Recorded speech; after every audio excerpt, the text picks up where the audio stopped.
伊朗可能要灭了全世界，只为让一个人回来。伊朗为什么如此执着追求核武器？为什么德黑兰在面对美国和以色列的极限施压时，仍不断升高对抗，甚至不惜袭击周边其他国家？许多人以为这只是出于地缘政治的野心与博弈，但真相恐怕远不止如此简单。深入了解伊朗所奉行的什叶派宗教信仰，我们会发现背后隐藏着一个令人不寒而栗的终极预言。伊朗的领袖们可能相信，只有毁灭现有世界，才能让那位隐藏的人重新降临人间。首先，这个预言的核心概念来自伊朗国教什叶派伊斯兰的一段传奇历史。在什叶派的传统里，有一个极为重要的信念：第12伊玛目马赫迪的回归。根据经典记载，伊玛目是穆罕默德先知的直系后裔继承人，共有12任，最后一任伊玛目名叫马赫迪。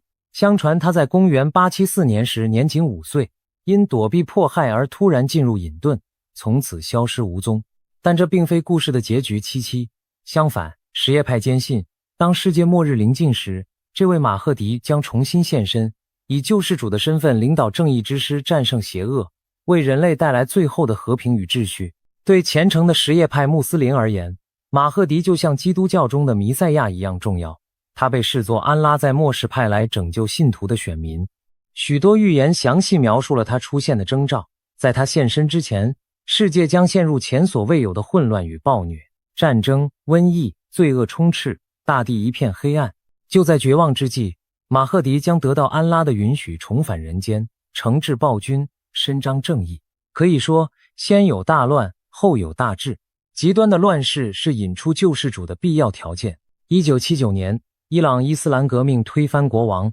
建立了神权体制。革命领袖霍梅尼深谙这段宗教传统，他在新政权中巧妙地融入了对马赫迪的信仰。霍梅尼建立了法基赫监护制，也就是神权监护制度，让伊斯兰教法学家来担任国家最高领袖。为什么由神职人员领导？因为伊朗宪法直接承认，在第12伊玛目马赫迪重现之前，由法学权威代理马赫迪行使统治。换句话说，霍梅尼和后继的哈梅内伊都被视为替马赫迪看管国家的人，这使得整个伊朗政治体系的合法性都建立在那个宗教预言上。最高领袖只是代理人，真正的君主随时可能归来。世界上恐怕没有第二个国家会在宪法中替神话里的人物预留王座。当然，等待马赫迪是一回事，如何让他回来又是另一回事。在什叶派教义中，信徒被要求虔诚守法，耐心等候真主选定的时机，不可妄加干涉。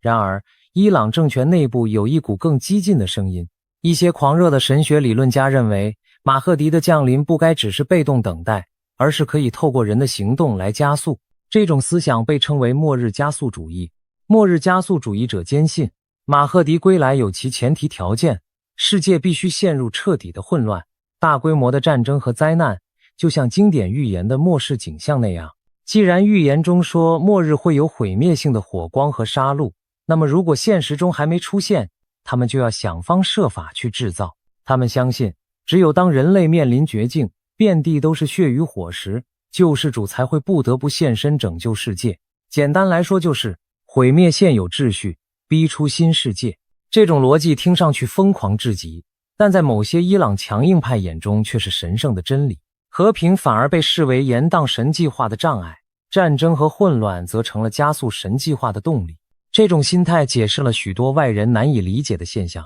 伊朗为何冒着灭亡风险也要发展核武？为何敢于与超强敌人对抗？因为在末日加速派看来，核武器不只是国防利器，更是打开末日之门的关键道具。拥有了它们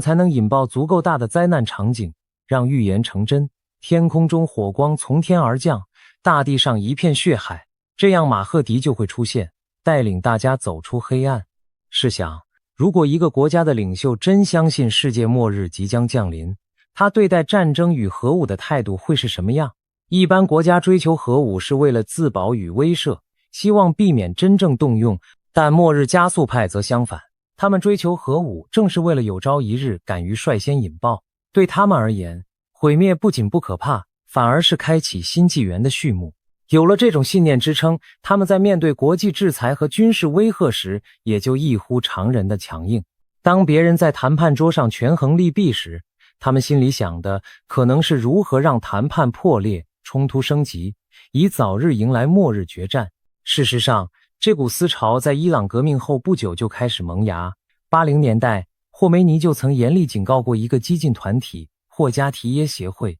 这个协会的宗旨正是加速马赫迪降临。他们鼓吹通过挑起教派冲突和动乱来创造末日条件。霍梅尼意识到这太危险，下令取缔了该组织，强调伊朗的任务是建立伊斯兰秩序，而非自寻毁灭来祈求救世主出现。霍梅尼之后继任的哈梅内伊虽延续神权统治，却无法完全压制这种极端理念的滋长。90年代起，保守派高层中的宣扬者越来越多，其中最有名的是米斯巴雅兹迪，他是位德高望重的保守宗教领袖，被称为末日加速派教父。雅兹迪公开宣称，马赫迪的回归不是等来的，而是要造出来的。他提倡透过制造巨大的混乱和苦难来迫使马赫迪提前出场。言论之大胆令许多温和派神职人员啧舌。这股末日加速思潮在21世纪初达到新的高峰。2005年，一位笃信末世预言的政治人物当选伊朗总统，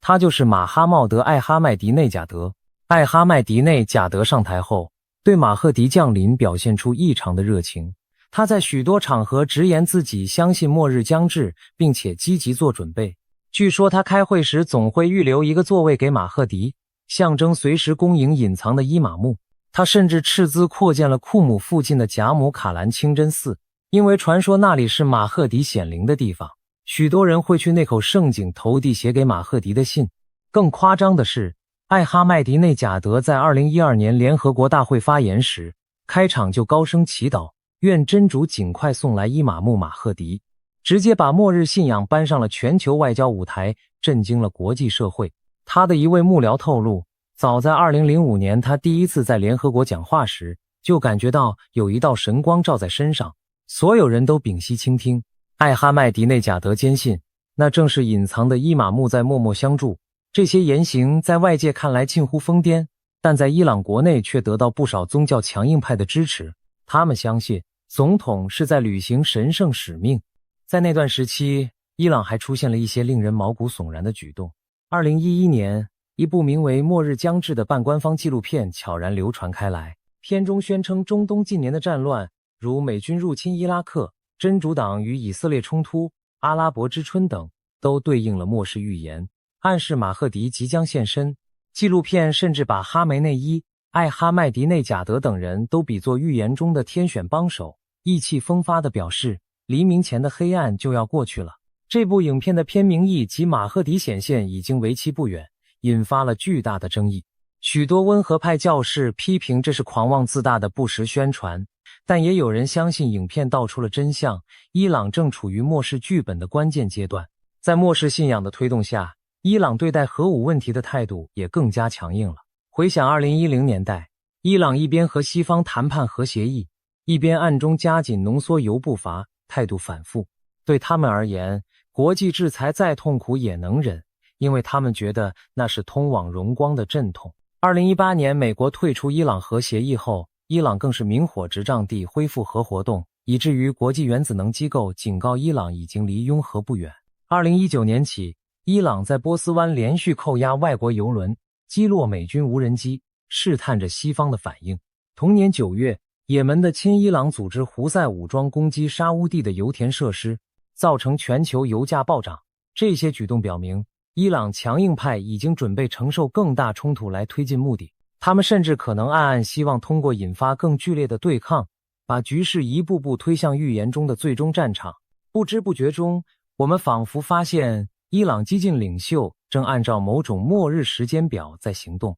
一项又一项的预言似乎被对应到现实。1979年至今40多年，伊朗高呼打倒美国这个大撒旦已成为例行仪式，就像经文中所说，正义之师对抗魔鬼，黑旗与苏夫亚尼的征兆也逐一出现。叙利亚内战中残忍的军阀四起，极端组织 ISIS 挥舞黑色旗帜在中东肆虐一时，也门的胡塞武装、伊朗所支持的一支什叶派武装，近年来自诩为亚曼尼的继承人，传说末世将由亚曼尼义军兴起。这一桩桩事件对末日论者而言几乎如同剧本照进现实，他们更加深信宿命在召唤。与此同时，伊朗政权的敌人也被他们上升到了神魔对决的高度。在德黑兰强硬派眼中，美国和以色列不仅是地缘对手，更是阻碍马赫迪降临的最后2块绊脚石。只有打倒了这大撒旦和小撒旦，人类才能迎来光明。在这种思路下，任何外交妥协都被视为对信仰的不忠，最终大战才是使命所在。这解释了为什么伊朗对以色列的存在抱着近乎狂热的敌意，以及面对美国极限施压宁可玉石俱焚也不让步。对他们而言，这不是普通的国家利益之争，而是一场神圣的较量。这种将现实冲突宗教化的态度自然令邻国极度恐惧。2017年，沙乌地阿拉伯的王储穆罕默德本萨勒曼就直斥哈梅内伊是中东新希特勒。沙乌地作为伊朗的主要宿敌非常清楚，伊朗激进派在等什么。什叶派的末世传说中提到一个标志，阿拉伯半岛的统治者将被杀，局势陷入混乱。这常被解读为沙乌地王室遭遇厄运。沙乌地王储所以如此警惕，就是担心伊朗真会对他或其他阿拉伯领袖下手，以应验预言。MBS 曾警告，如果伊朗真拿到核弹，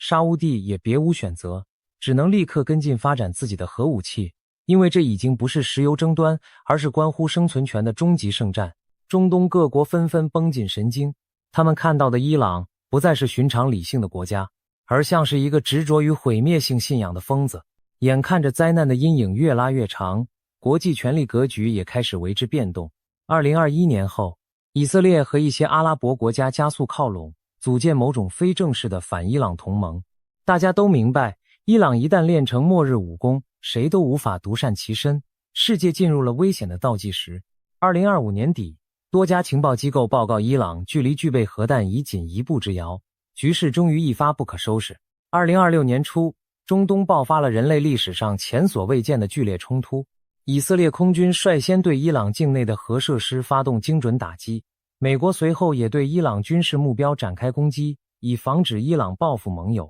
战火被点燃，德黑兰的强硬派领袖们反而露出了兴奋而笃定的神色，他们苦苦等待的末日之战终于来了。伊朗政权随即全面反击，伊斯兰革命卫队向驻伊拉克和科威特的美军基地倾泻飞弹雨，黎巴嫩的真主党武装向以色列北部猛烈发射火箭弹，在加沙地带，亲伊朗的圣战士也对以色列南部发动袭击，也门的胡塞武装更向沙乌地首都发射飞弹。短短几天内，中东至少有10多个国家卷入了冲突，战火遍地，生灵涂炭。有人形容伊朗就像一下子同时向12个方向挥刀，中东被拖入了一场全面大乱斗。战争的爆发让全世界为之颤抖，油价瞬间飙至历史高位，全球股市暴跌，经济陷入危机，无数平民在战火中逃难，难民潮汹涌而出。这场冲突的规模和烈度是2战以来所未见的，全人类都感受到了末日般的寒意。然而，对伊朗末日加速派来说，这一切却近乎狂喜。预言中的场景终于出现了，他们相信只要再接再厉，加把劲把战争推向更高级别的毁灭，马赫迪就将降临。美国在盟友遇袭、自己部队蒙受伤亡的情况下，别无选择，只能强力回击伊朗。短时间内，美军对伊朗境内的重要军事基础设施进行了上百次空袭，同时国际舆论几乎一面倒地谴责伊朗的冒进，就连过去保持中立的国家也被迫选边，多数加入对伊朗的制裁行动。然而，伊朗领导层似乎毫不在乎被全世界孤立，他们透过官方媒体不断播报光荣的末日圣战，宣称真主站在自己这边，胜利终将属于忠诚者。一时间，仿佛整个伊朗都疯狂了。短短几周，这场空前惨烈的中东大战已导致数十万人丧生，上百万人流离失所。更可怕的是，由于伊朗政权将战火尽力扩散，许多无辜的第三国也遭了池鱼之殃。波斯湾航运几乎停滞，导致全球能源和经济遭到重创。国际社会承受着前所未有的压力，人们害怕这场地区战争演变成第3次世界大战。所有人都在问，难道这真是人类的末日降临了吗？就在这危急关头，一些西方政要开始公开点出伊朗行为背后的宗教动机。2026年3月，美国一位重量级官员严厉地指出，伊朗这个政权的领袖是激进神权人士，他们做的不是地缘政治决策，而是神学决策，他们的世界观带有末日色彩。这番话赤裸裸地揭开了伊朗领导层的末世心态，引发全球震动。其实，早在2015年就有人做出类似警告，当时美国参议员卢比奥就说过，伊朗不惜一切代价搞核武，根本目的不是国家安全，而是想亲手触发最后的大战。如今，这个危险预言一语成谶，许多人开始明白，单靠传统的谈判安抚是无法让一群渴望末日的人弃械的。他们不由得对前景更加焦虑。如果有人真想引爆核战，那人类还有什么办法阻止呢？战火的影响也席卷了全球，波斯湾原油出口骤停，国际油价飙涨，各国经济摇摇欲坠，欧美国家爆发了大规模反战示威，民众痛斥领袖没能阻止灾难降临，无数家庭陷入对未来的恐惧中。然而，这种恐惧情绪某种程度上正中末日论者的下怀。对伊朗的狂热派来说，世界陷入恐慌本身就是末日景象的一部分，是马赫迪出场前的征兆。他们甚至可能盘算着再进一步，是否该考虑动用核武，将战争提升到真正的末日级别。这绝非杞人忧天。美国情报机构注意到，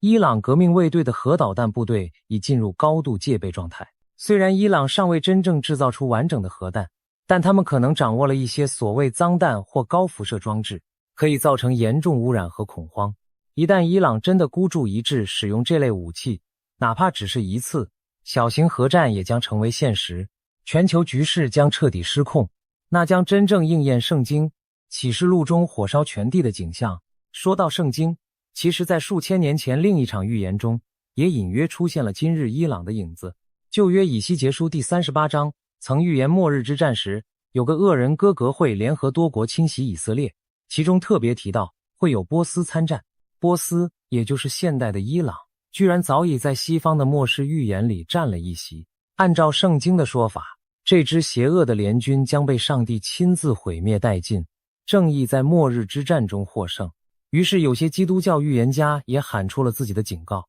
末日圣战真的已经展开，伊朗就是圣经里的那头猛兽。在他们看来，现在发生的伊朗战争正是神所预示的哈米吉多顿序曲，最终基督将在决战中击败敌基督、伊朗等邪恶势力，建立千年和平国。令人感到讽刺的是，伊朗和西方竟都在各自的宗教叙事中把对方描绘成了末日之敌。在伊朗的宣传里，美国是横行的恶魔、大撒旦。在许多西方人的观念里，伊朗是残暴的古波斯在世，得由上帝来清除。双方都笃信自己的预言都会实现，谁也不肯让步，这就使得冲突蒙上了一层难以化解的宗教宿命色彩。当一场战争被双方都视为神的旨意时，还有谁愿意坐下来妥协谈判呢？这才是整件事最让人绝望之处。既然说到宗教，就不能不提一个在三教末世预言中都扮演关键角色的人物——耶稣。虽然伊斯兰和基督教信仰不同，但末世传说中双方都提到了耶稣的再临。不过两边对耶稣末世角色的描述恰恰相反。根据什叶派的说法，马赫迪出现时，先知尔撒，也就是耶稣，将和他一同从天而降，协助他对抗邪恶势力。换言之，伊朗相信耶稣也会成为穆斯林阵营的一员，帮助马赫迪劝导全世界皈依伊斯兰教。而基督教启示录中则预言，耶稣再临是为了击败敌基督和魔鬼军团，拯救基督徒于末日苦难。也就是说，在西方眼里，耶稣会站在基督教文明这边，对抗包括马赫迪在内的其他宗教领袖。这种互相都觉得耶稣会帮自己的错位想象相当戏剧化，但却真实存在于双方的信念里。它进一步强化了这场冲突的宗教对立，双方都认定正义在己，连耶稣都会助阵，对手则是彻头彻尾的魔鬼化身。具体到这场战争中，耶路撒冷成了所有人都绕不开的敏感点。对犹太人来说，耶路撒冷是他们重建第三圣殿的所在地；对穆斯林而言，那里有他们的第三大圣地阿克萨清真寺；对基督徒，耶路撒冷更是耶稣将再临的地方。如今战火席卷中东，耶路撒冷更被视作末日剧本的最后战场。战争爆发后不久，就传出一些危险的苗头，有犹太极端分子企图趁乱在圣殿山穆斯林的第三大圣地进行象征性的祭祀活动，希望推进重建圣殿的进程。这种行为一旦坐实，将犹如在火药桶旁点火，整个伊斯兰世界都会为之沸腾。幸运的是，以色列当局迅速阻止了这些极端分子的行动，局势才没有进一步失控。但圣殿山那方寸之地承载的庞大信仰冲突能量依旧让人心惊。可以说，耶路撒冷的命运甚至关系着未来整场末日风暴的走向。谈到宗教狂热，我们也不妨回顾一下近期另一个宣称执行神旨的极端组织下场，那就是几年前横行中东的伊斯兰国 ISIS。 这个逊尼派圣战组织建立所谓哈里发国时，也声称自己是在履行预言，要引发穆斯林与罗马决战。根据他们引用的古老圣训，叙利亚北部将有一场末日大战，在战场名为达比克的小镇上，穆斯林军队与罗马泛指基督教文明世界将展开生死搏杀。ISIS 甚至将自己的宣传杂志命名为达比克，表明他们笃信这一剧本。可实际情况是，当他们极力挑衅西方军队来达比克决战时，等来的却是联军铺天盖地的猛攻。2017年 ISIS 武装被彻底消灭，他们幻想的末日决战根本没有上演，所谓马赫迪更不曾现身相助。这个下场充分证明，凡是妄图自导末日剧本的人，最终大多逃不过自食恶果的命运。伊朗激进派或许瞧不起逊尼派的 ISIS， 但两者极端思维上的相似足以给所有人敲响警钟。随着这场空前惨烈的中东战争推进，人们不禁要问，难道预言中的末日真的到了？我们是否正见证着人类文明的终章？战火中，伊朗激进领袖们依然鼓吹着他们的大预言，相信马赫迪不日将降临。但另一边，几乎全世界都在祈求这场疯狂能尽快停止。在各国城市，上街反战的人潮一波接一波，许多地方响起各宗教团体联合的祈祷声，人们恳切地希望和平可以重回人间。这仗打到现在，没有人是赢家。若继续下去，就算真有谁的预言实现，那实现的代价也将是整个人类文明的毁灭。我们必须认清，预言从来不等于宿命。回到伊朗的这场豪赌，我们不得不感慨，极端的信仰确实给世界带来了莫大的灾祸。伊朗强硬派以为自己是在替天行道，但实际上，他们正在将自己的国家乃至整个人类推向深渊。所幸在这生死存亡关头，多数世人依然保持理性和善念，没有跟着一同疯狂。各国政府正在紧急协商停火方案，联合国秘书长激进哀求的呼吁，请悬崖勒马。尽管之前安理会曾经僵持不下，但面对核战风险，5大国也开始在一些底线问题上达成共识，那就是绝不能让核末日成为现实。也许历史还会给我们一次机会来改写这危局。我们不该忘记，人类曾多次在悬崖边缘停住了脚步。古巴飞弹危机，我们避免了核战；数次误报险情靠着冷静的人而化解。只要绝大多数理性的人联合起来，疯子终究无法代表整个人类。预言的意义也许正在于让我们引以为戒，选择避免最坏的未来。我们希望这一次人类依然能回避厄运，在最后关头把末日之门关上。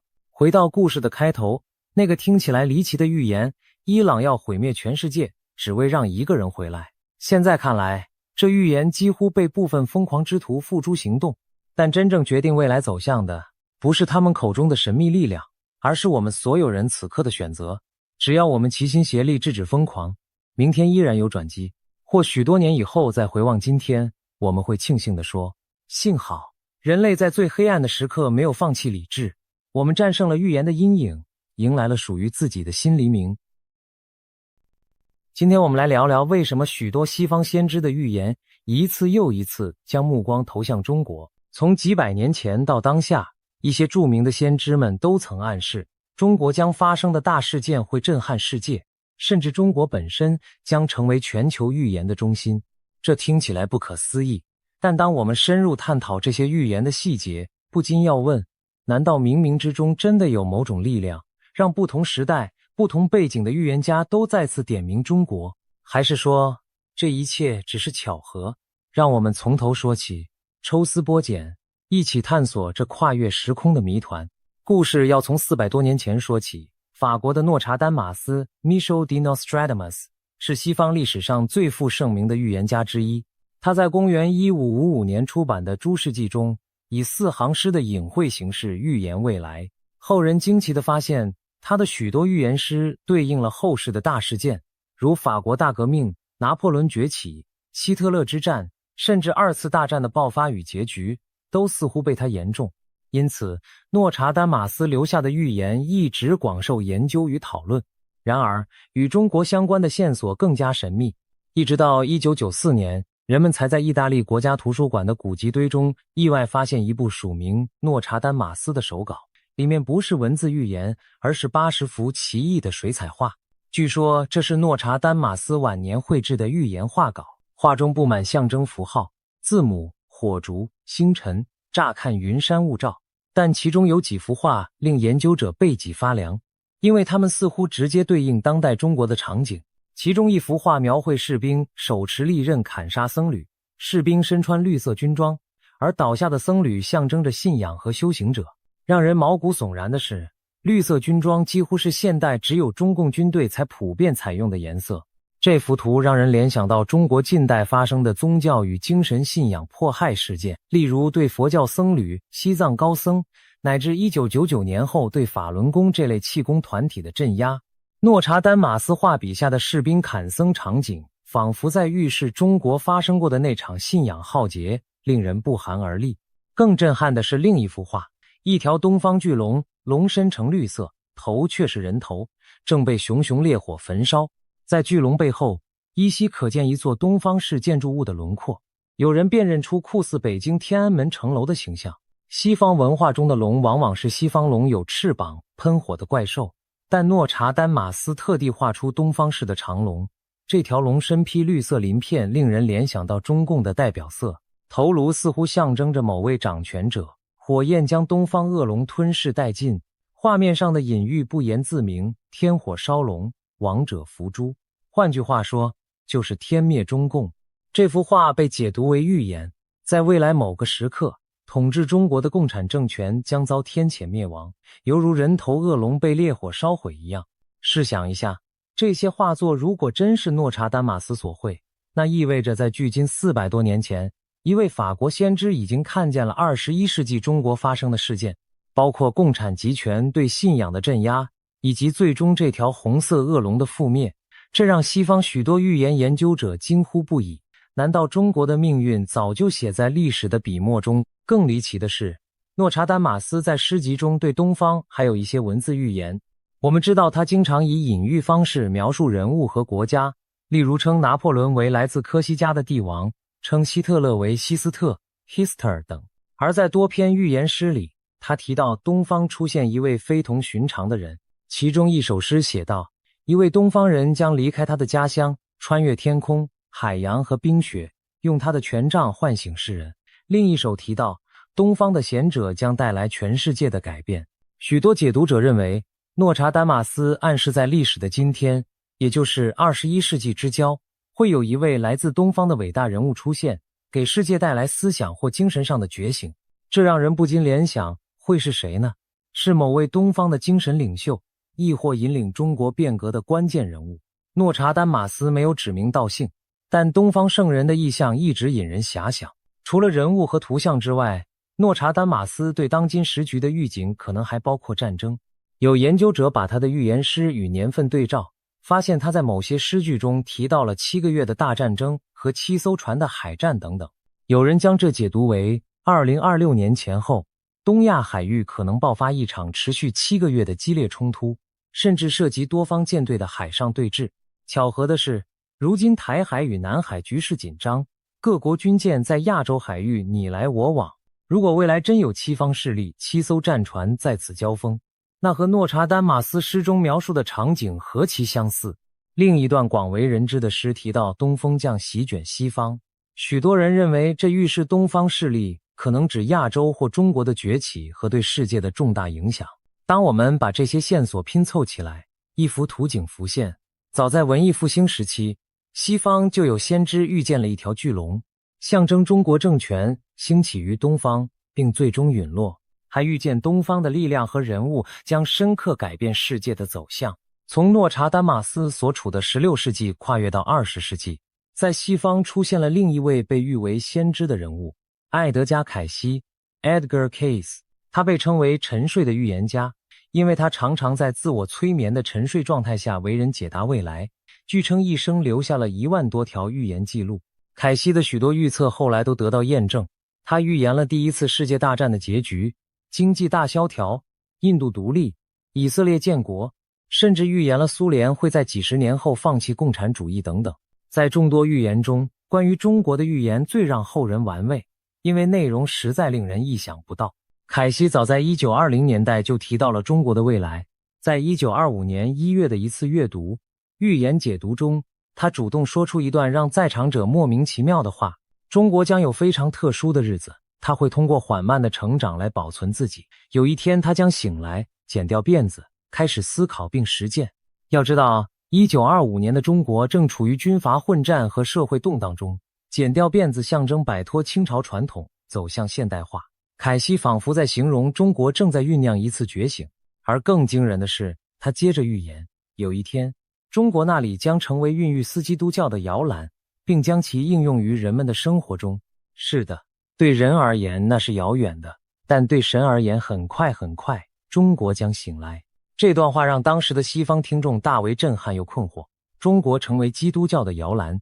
这怎么可能？因为基督教发源于中东，西方盛行了上千年，与中国传统格格不入。何况在20世纪初，中国的基督徒寥寥可数，整体国力衰弱，凭什么成为世界精神信仰的中心呢？如今回头看，凯西所言或许并非字面意思的基督教传到中国，而是指一种类似基督精神的觉醒和新文明将在中国诞生，影响全世界。一些学者认为，凯西限于当时的语言体系，只能用基督教来比喻未来出现在中国的伟大信仰运动或精神理念。他强调对神而言很快，似乎预示在上帝眼中不出几天，象征不久的将来，中国就会苏醒。在历史的长河里，几十上百年确实不算长。我们不妨联想到现实，中国确实在20世纪末到21世纪初经历了翻天覆地的变化。从1970年代改革开放以来，中国经济高速增长，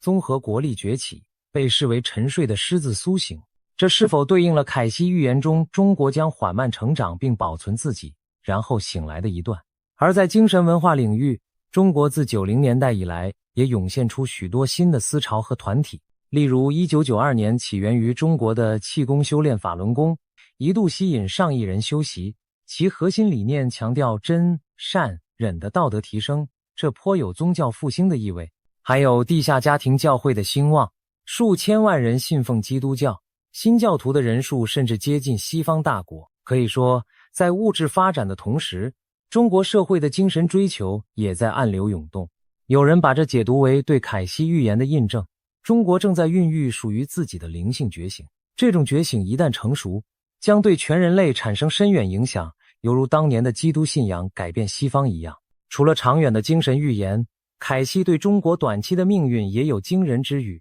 在1927年的一次预言中，他提到，一些非常的事件正发生在中国人和日本人身上，一些来自外星的力量正在干预并已得势了。这段话当时的人更加听不懂，外星力量、中国、日本。6年后，历史给出了部分答案。1931年至1937年间，日本入侵中国东北和全面侵华战争爆发，东亚经历了腥风血雨。如果把外星力量理解为超越寻常人性的邪恶势力，那日本军国主义的野心确实如同魔鬼附体。而凯西预先感知到东亚浩劫的来临，无疑再度证明了他预言能力的不凡。值得注意的是，他在预言侵华时用的是非常的事件，外星入侵这种词汇，仿佛暗示这场浩劫不仅仅是人间权力之争，背后还有更深层的因果与超自然黑暗。在预言的语境里，中日之战是人类意识与罪业的一场了断，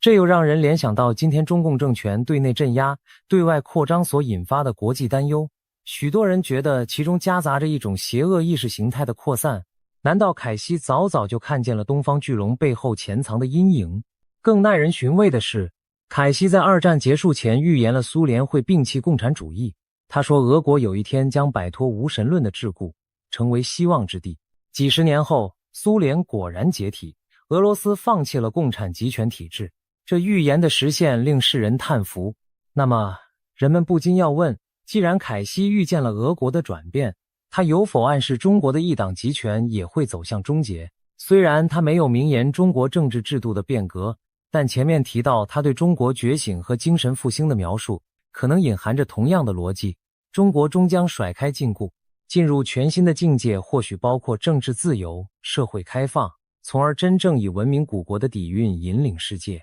这样的中国一旦出现，必将震动全球，与凯西所说的摇篮预言相呼应。20世纪中后期，预言界另一颗明星是保加利亚的盲人灵媒巴巴万加巴巴旺嘎，绰号盲眼龙婆。他因曾成功预言一系列大事而闻名，包括苏联解体、库尔斯克号潜艇沉没、911恐怖攻击等，被称为巴尔干半岛的诺查丹马斯。在他留下的未来预言中，也有多处涉及中国，使得世人不得不注意。首先，巴巴万加早在上世纪就预言中国将崛起为世界超级强国。他曾断言，在2018年左右，中国会超越美国成为新的全球领袖，这一点在媒体上广为流传。事实上，到2018年前后，中国虽未全面超越美国，但经济总量已位居世界第2，许多领域如制造业、贸易等方面都达到全球第1的地位。中国的科技实力和军事力量也飞速提升，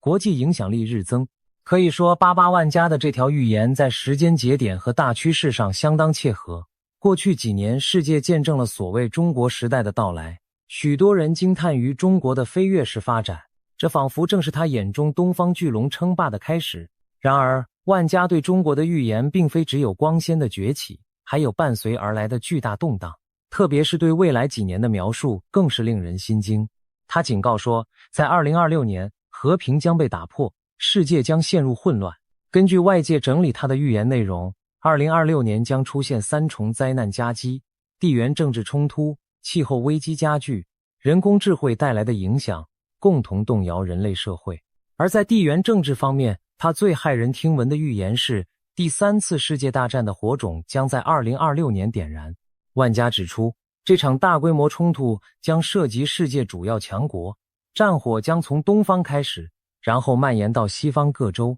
引发长期的全球紧张与动荡。听起来，这几乎就是在形容世界大战。那么，东方哪里会点燃战火呢？根据一些转述，万加点名中国，称中国将并吞台湾，导致俄罗斯与美国之间爆发直接对抗。简而言之，中国大陆以武力统一台湾，成为导火索，把美俄2大核武强国都卷入冲突，从而升级为第3次世界大战。这段预言如果对照当今局势，令人不寒而栗。台海冲突确实是现今最有可能引爆大国对抗的火药桶之一。万加在20多年前就预见了这点，难怪随着当前中美关系紧张，台海风云诡谲，他的预言又被翻出来，引发全球媒体讨论。除了战争，巴巴万加还预言2026年将伴随重大天灾和科技引发的挑战。他提到地球可能遭遇连串自然灾害，强震、火山、洪水、海啸此起彼伏，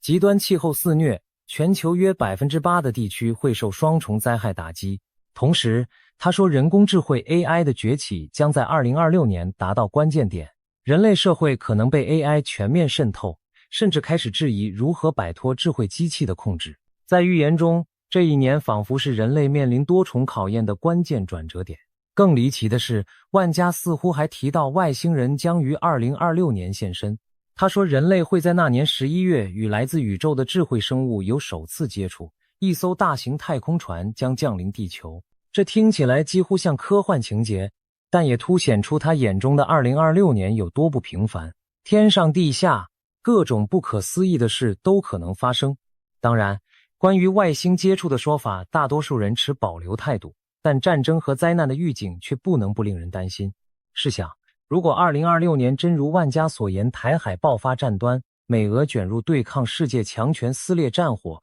那将是2战以来人类面临的最大危机。中国作为其中的主角，无疑成了左右全球命运的关键。而中国大事件将震动世界这句话也会以最残酷的方式应验。令人背脊发凉的是，万家曾准确预言2022年的极端气候，当年英国等地爆发大洪水以及其他年份的事件，他的部分预言命中率相当高。如果他对2026年的预见也是真知灼见，那么我们正处在风暴前夜。值得一提的是，万家还曾预言俄罗斯在2026年出现新的强人领袖，并称这位领袖将被冠以大师或世界领袖的头衔，在该年崛起后掌握主导权。这耐人寻味，如果把他和中美冲突联系，是否意味俄罗斯会在某种关键时刻改变立场或出现内部变局？毕竟目前俄罗斯与中国走近，但未来若领袖更替，也可能影响中俄美之间的角力平衡。万家的这些片段预言仿佛一块块拼图，组合起来就是一幅世界巨变、东西对峙的图景，而中国是这图景的引爆点之一。以上我们谈到的诺查、丹马斯、凯西、万家，年代各不相同，但都有意无意地点明了中国。而更有意思的是，当代还有一些西方预言家和灵媒，直接把中国作为预言的主角，仿佛历史在呼应西方先知再次点名中国。现在我们就看看近年来几个引人关注的西方预言如何刻画中国即将发生的大事。首先不得不提的是英国的灵媒克雷格·汉密尔顿，帕克，通常简称为帕克。这位英国预言家因为成功预测了一些重大事件，如英国脱欧公投、美国川普当选而走红。他近年频繁在自己的节目和访谈中谈及中国，甚至可以说，帕克的未来图景里，中国是最关键的变数之一。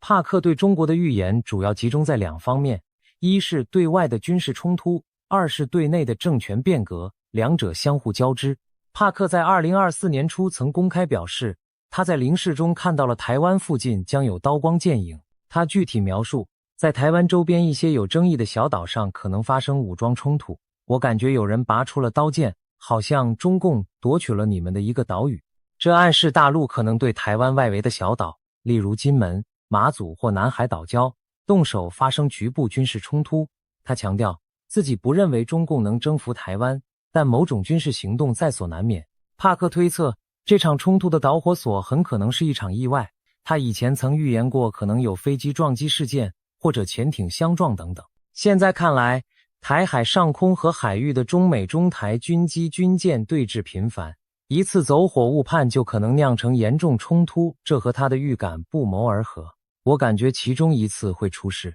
当冲突出现时，帕克预见台湾新的领导人将态度强硬，坚定捍卫主权。同时，他看到了日本和澳大利亚的介入，日本会在技术和情报上给予台湾大量协助，甚至与台湾共享先进的防空技术。澳洲则可能直接派出军舰进入相关海域支援。这些预测非常具体，也符合目前国际形势的走向。日本近年来积极强化对台合作，澳洲也越来越关注台海安全，并与英美组建 AUKUS 同盟。如果未来某天，中国大陆与台湾爆发小规模战事，而日本、澳洲乃至美国卷入其中，那将印证帕克所言，也正是万家口中的世界主要强国卷入的冲突。所幸帕克认为冲突未必演变成全面征服战争，中共可能只是在周边寻衅，但不管怎样，这足以把全球推到战争边缘。短暂的几周或几个月的军事交锋，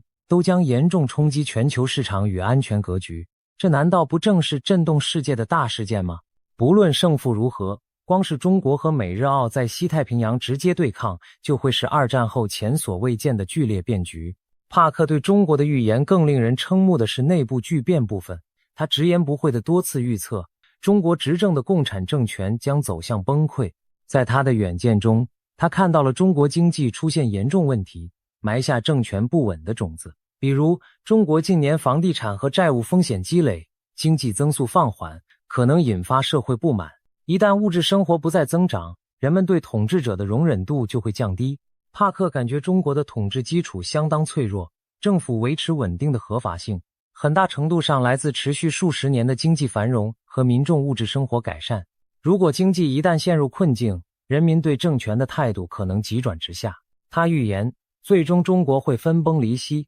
解体成多个较小的国家或自治区。这种说法听起来石破天惊，因为当代中国在地图上是一个幅员辽阔、统一的泱泱大国，怎会突然分裂？但帕克描绘了一种可能的结局。当中央政权崩溃后，广大的中国版图上不同地区可能趁势取得自主。例如，他提到香港将再次获得自由，有望成为独立或高度自治的城市国家；西藏也将解放，脱离北京的控制；新疆、内蒙等少数民族地区或许出现类似情况。最终，中国本土将分裂为数个新兴政权，各自治理，但他们之间可能组成一种类似欧盟的松散联盟，在民主基础上合作共处。帕克甚至引用了孙中山先生早年的一些理念，因为孙中山曾设想过建立中华合众国或邦联制，允许各省自治联邦。这或许就是帕克认为中国未来会走的路，先是统治崩解，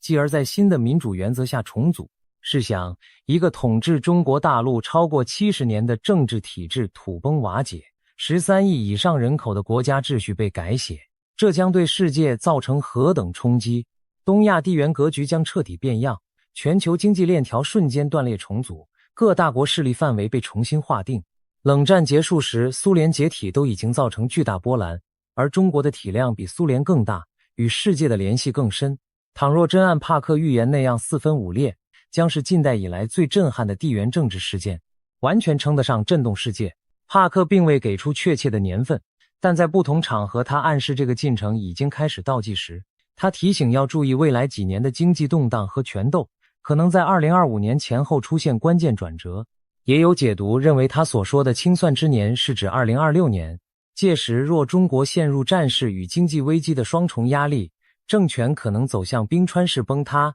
即表面僵硬稳固，内里却在断裂消融，终于在某个时刻轰然垮塌。当然，预言毕竟只是预测，但帕克的话已经引起许多关注中国局势人士的讨论，这会不会是一个惊人的先见？除了帕克，还有其他西方的预言先知近年来对中国发出了惊人之语，例如英国的托米·阿拉约米 Tommy Arayomi， 一位自称得到神启示的先知型牧师。他在分享的信息中多次谈到中国，甚至直接以圣经意象来比拟。他曾问道，埃及的石灾是否要降临中国？他指出，在圣经故事中，埃及法老因奴役以色列人而遭上帝降下10场灾难惩罚，而如今中国也出现了一系列离奇的灾异，从史无前例的洪水泛滥、云南的异常虫害，到天空出现奇怪的云与光等等，这些都像极了石灾的现代翻版。鱼群离奇大规模死亡，漫天诡异白色昆虫飞舞，城市上空惊现血红色天空。这些近年中国各地报道出的奇事，被阿拉约米解读为上天在警示与惩戒。他认为中国近年的厄运并非偶然，而是对其统治者的警告，就如同古埃及法老不肯释放奴隶，上帝用灾祸迫使其低头一样。这种将中国近期的天灾异象宗教化的诠释颇具争议，但不得不说，在预言的语境下，他强调的依然是中国是末世剧情的关键。阿拉约米还曾分享他对台湾局势的预感，他说自己在异象中亲眼看到中共对台湾的侵略计划，仿佛影片在眼前播放。他据此发出预言警告，台湾将面临最后的军事冲击。这与帕克、万家等人的预测不谋而合，不同的先知从不同角度都指向台海冲突这个未来可能的巨变点。当多个来自西方的独立预言渠道都不约而同聚焦于中国与台湾，我们不能不感到心惊。也许这真是一个正在酝酿的大劫难。值得注意的是，阿拉约米和其他一些西方宗教预言家经常引用圣经启示录来解析现今局势，其中一个经典意象就是大红龙。启示录第12章描述末世出现一条大红色的龙，肆虐一时，最后被天使击败。许多基督教思想家将这红龙比喻为邪恶政权或撒旦势力的象征，而近代以来，不少人直接把红龙影射到共产主义政权。共产主义常用红色旗帜，尤其中国的执政党徽章中就有一条红龙形象，且中国古文化里皇权也以龙为象征。于是，在某些预言诠释中，启示录的红龙就被看作是红色中国政权的象征，其最终命运是被天降之力所毁灭。这个解读跟前面诺查丹马斯画稿中天火烧东方恶龙的含义何其相似。东西方不约而同画出了恶龙末日的图景，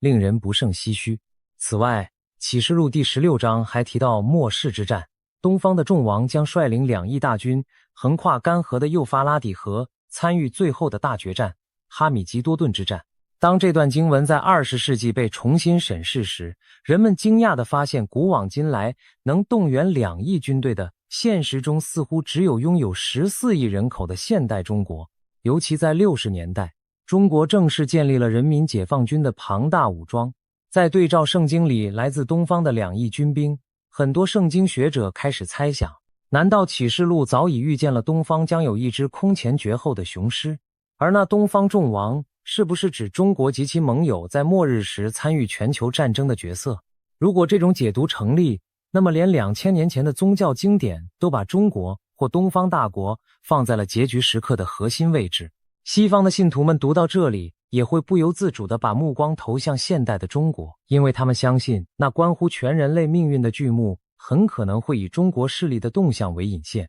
纵观上述种种，无论是古老的诺查丹马斯、近代的凯西与万家，还是当代的帕克与其他预言家，他们的视线最终都交汇在一个焦点：中国。几百年前的预言画像描绘了中国的巨变，几十年前的梦话呢喃预告了中国的觉醒，而眼下的种种神秘信息更是直截了当地谈论着中国的战争与变革。这些来自西方的声音，有的警示灾祸，有的展望希望，但都不约而同地在说，中国即将成为决定世界走向的中心。或许有人会质疑，预言究竟能信多少？确实，上述内容有的是后人牵强附会之论，有的是捕风捉影的解读。然而也无法否认，这些预言中的许多细节与现实走势之吻合，超出了巧合的范畴，令人生出几分敬畏之心。假如预言真的灵验，那我们正处在一个历史的十字路口，而中国恰恰站在十字路口的中心点。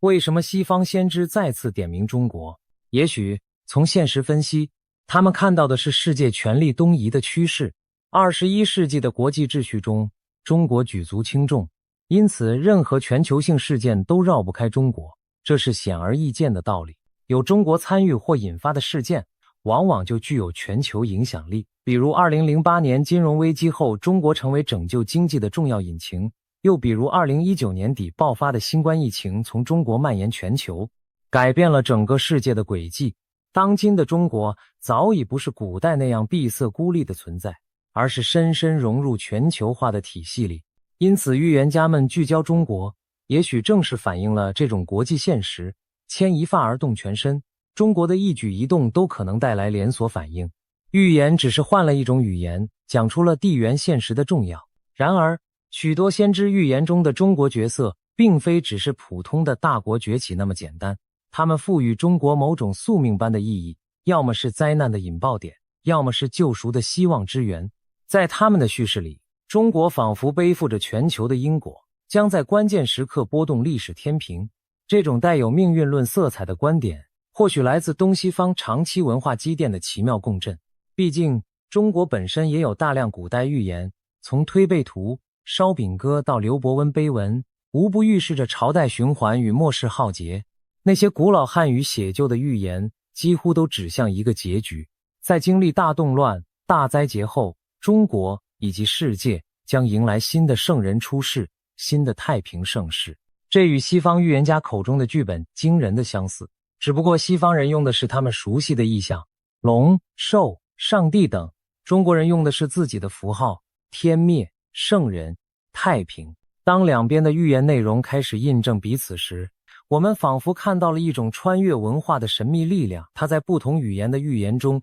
都指明了同一个方向。如今，许多西方预言研究者也开始研读中国的预言典籍，因为他们意识到，要解开未来的谜，也许中国的线索不可或缺。正是这种东西方预言的交汇，使得中国被推到了全球预言中心的位置。换句话说，全世界关注未来的人，如今无不在关注中国，期待从中找出印证预言的蛛丝马迹。那么，我们该如何面对这些缥缈难测的预言？2026年的大门已经打开，我们正走入那些预言描述的时间点。未来几年，也许正是验证预言真伪的关键期。倘若真的如预言所言，中国会发生惊天动地的变局，无论是战争、政权更替，还是精神复兴，那我们这一代人将亲历历史巨变，见证预言成真。到那时，回头看这些先知的话语，或许只剩下叹服与钦羡。原来一切早有迹可循。然而，如果这些预言终究只是传说，中国没有迎来剧烈风暴，而是继续在复杂的挑战中前行，那么这些故事也至少给我们敲响了警钟，让我们更加珍惜和平稳定。预言的价值也正在于此，它让我们保持警醒，去思考如果最坏的结果可能发生，我们该怎么办，以及如果最好愿景能够实现，我们该如何努力。可以确定的是，目前国际社会对中国的关注前所未有，一个中国的变数可能改变整个世界的方程。西方先知们再三提及中国，也让更多普通人开始重新审视这个东方大国在全球舞台的角色。我们或许正在走向一个历史关口，在那里中国将扮演决定性的主角。当命运之轮转动时，预言中的场景也许会一一展开。台海局势是否如预警般恶化？北京政坛会否出现意料之外的巨变？14亿人民将经历怎样的考验与蜕变？而这些又将给整个人类社会带来怎样的冲击和反思？让我们带着理性与谦卑，继续观察时局的演变，同时回想这些横跨数世纪的预言之声，也平添一份宏大的视角。我们终将迎来答案揭晓的那一天。也许届时回望，我们会说，原来如此，原来诺查丹马斯的龙真的燃烧了，原来凯西口中的中国觉醒真的到来了，原来万家警告的战火真的燃起又熄灭了，原来帕克看见的自由新生真的破土而出了。又或者，我们将庆幸地说，虚惊一场，预言终究只是预言，我们用智慧与努力避开了最坏的命运。在这未定的将来，每一个置身其中的你我，都是历史剧本的书写者。我们虽渺小，但正如那些先知的启示所暗示的，人类并非全然受命运摆布。预言的意义在于提醒与选择。当全球的目光都聚焦于中国，我们期待见证的不仅是预言的实现，更是人类共同谱写新篇章的契机。无论风暴将至还是云开日出，中国这片土地正承载着前所未有的期许与挑战。让我们拭目以待，历史的下一幕即将展开，而预言的回声也许就在耳畔回响。东方巨龙的命运将牵引世界的未来。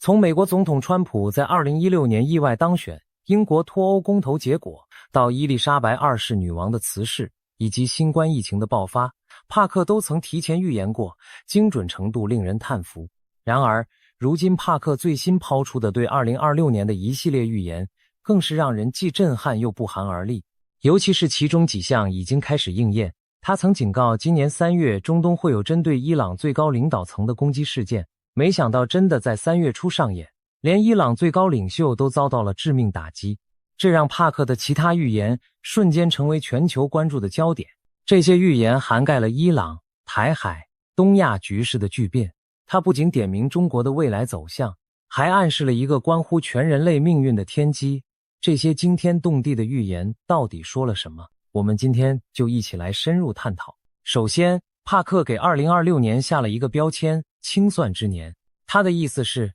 这一年将是大举清算旧账的时刻，许多过往的谎言和黑幕都将被揭穿，真相大白于天下，各种丑闻和诉讼会层出不穷。我们已经隐约感觉到，全球局势正走到一个临界点。帕克认为这个临界点就出现在2月前后。他特别指出，2月是一个转折。巧的是，2月也是农历新年。今年农历新年一过，便正式踏入了传说中的赤马年。根据中国古老的寓言和民间说法，60年一遇的赤马红羊年往往伴随大劫难，天下大乱。上一次出现赤马红羊年是在1966年前后，那正是文化大革命开始的时期，人祸浩劫席卷神州。60年后的今天，又一个赤马年降临，人们不禁要问，历史会否重演？帕克的种种预言恰与这古老的宿命论不谋而合。今年真会是一场对人类的大清算吗？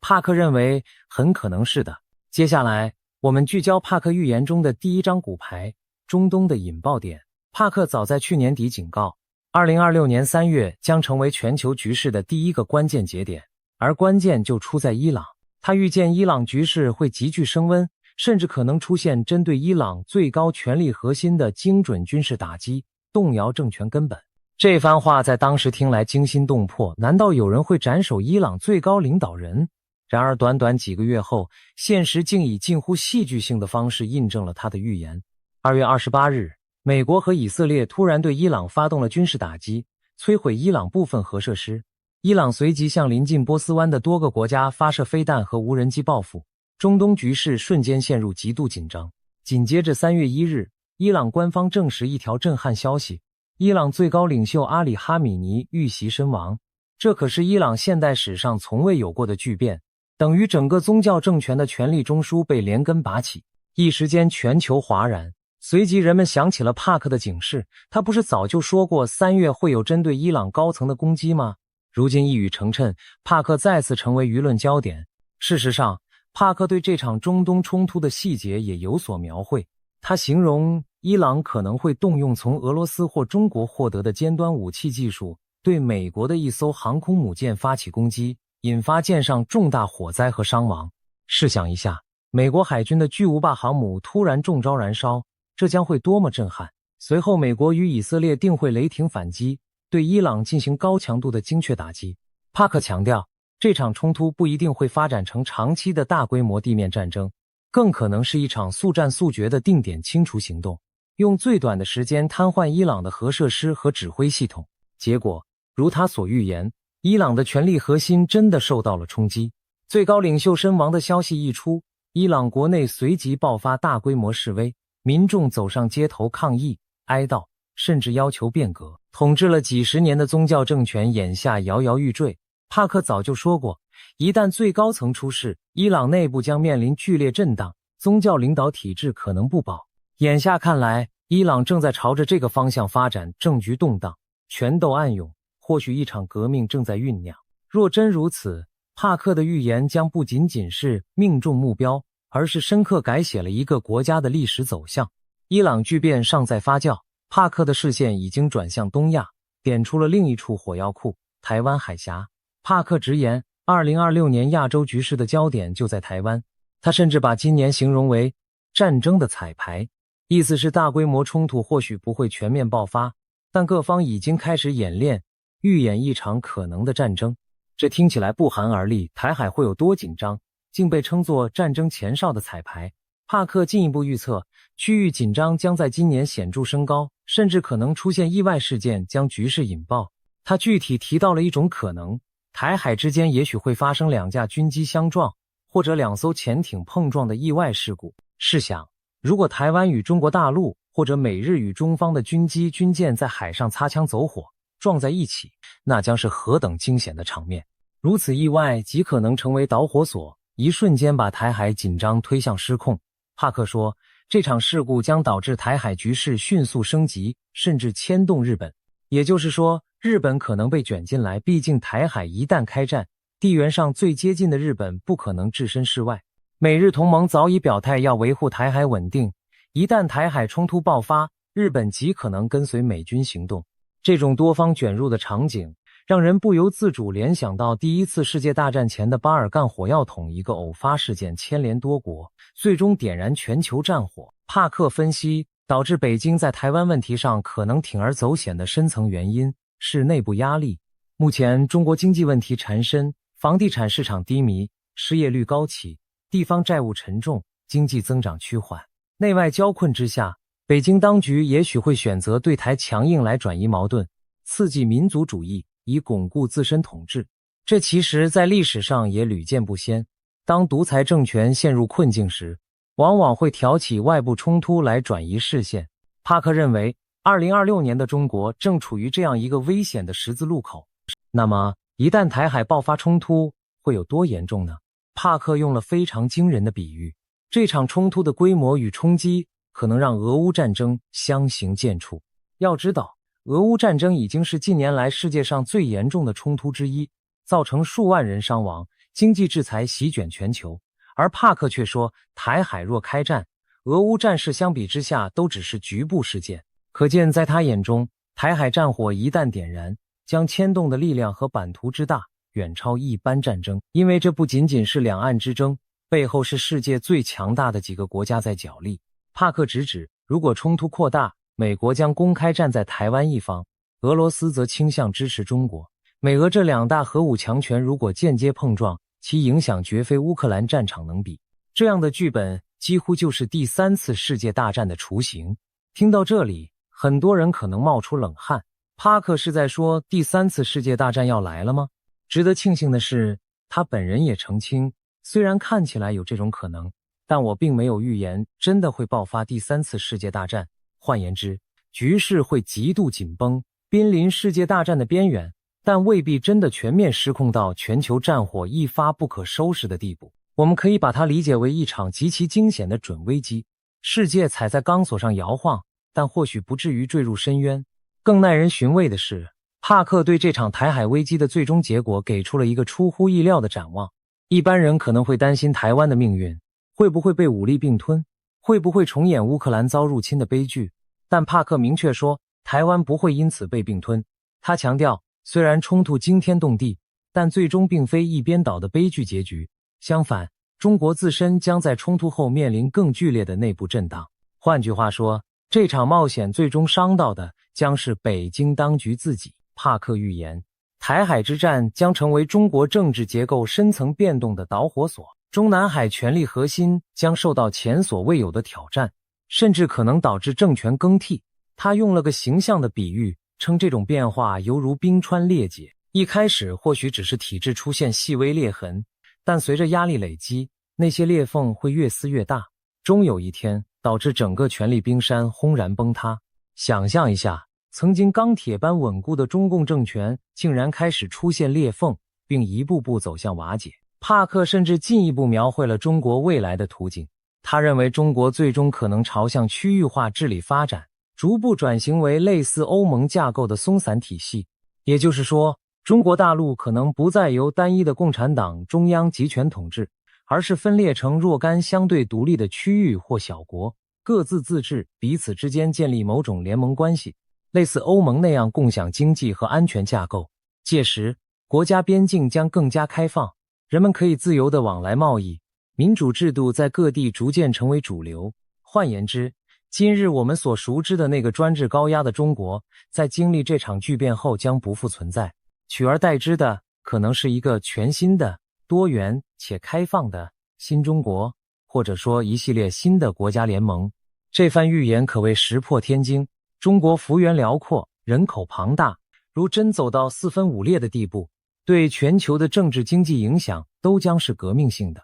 我们回顾历史，上一个解体的巨型政权是苏联，那是在1991年底一夜崩溃，瓦解成15个共和国，东欧地图为之重绘。难道30多年后，我们会看到另一个庞然大物中华人民共和国出现类似的命运转折？帕克给出的时间起点就是2026年，他几乎是斩钉截铁地说，2026年将是这场转折的起点。有趣的是，在中国传统命理中，2026年农历丙午年被一些预言称为赤马年，说是多灾多难、改朝换代之年。帕克的预言竟与这些民间说法不谋而合，不禁让人背脊发凉，又暗暗称奇。如果帕克预测成真，台湾反而安全度过危机，而威胁他的那个庞大政权陷入自我崩解，这可谓最戏剧性的结局。但我们也不要高兴太早，届时核武器的管控、难民潮、内战和人道危机等等，都是实实在在的挑战。所以即便帕克口中的最终走向带有希望色彩，中途的风险仍令人心惊。但不得不说，他为中国和东亚描绘的未来图景，从黑暗走向光明，仍然给人们带来了一丝振奋。或许专制终将倒台，自由终将降临。在预言了传统战争和政局变动后，帕克还提醒世人，另一种无形的战争正在逼近金融领域的黑天鹅事件。他发布了一则红色警报，指出今年3月前后可能爆发大规模的人工智慧 AI 骇客攻击。这次攻击的目标直指全球银行与金融系统。换句话说，帕克担心会出现由 AI 主导的网络战，一场发生在无形网络空间的世界大战。试想我们早晨醒来，发现银行系统瘫痪，网银无法登录， ATM 提不出现金，股票加密货币市场剧烈震荡，这将造成多大的恐慌？帕克描述的正是这样一种场景。骇客利用先进 AI 攻破银行的防线，盗取资金，摧毁资料库，甚至让整个国家的金融体系停摆。而且不止一家银行，他警告是针对全球金融系统的协同攻击，数位金融和加密货币市场会首当其冲，出现疯狂的波动和崩跌，有点像金融版的珍珠港偷袭，只不过敌人是一串串看不见的代码和 AI 算法。帕克甚至给出了很实际的建议，一定要把电脑中的重要资料做离线的本地备份，这是他在预言中的原话，可见他对网络战的担忧是何等具体而真切。他提醒大家，黑客可能会破坏云端设备，盗取个人资料，所以千万不要把所有资料只存在网上，最好有备份保存在不联网的硬碟中。听到一位预言家如此苦口婆心地教授防范措施，还真是头一次。一般预言多半说个结果就完了，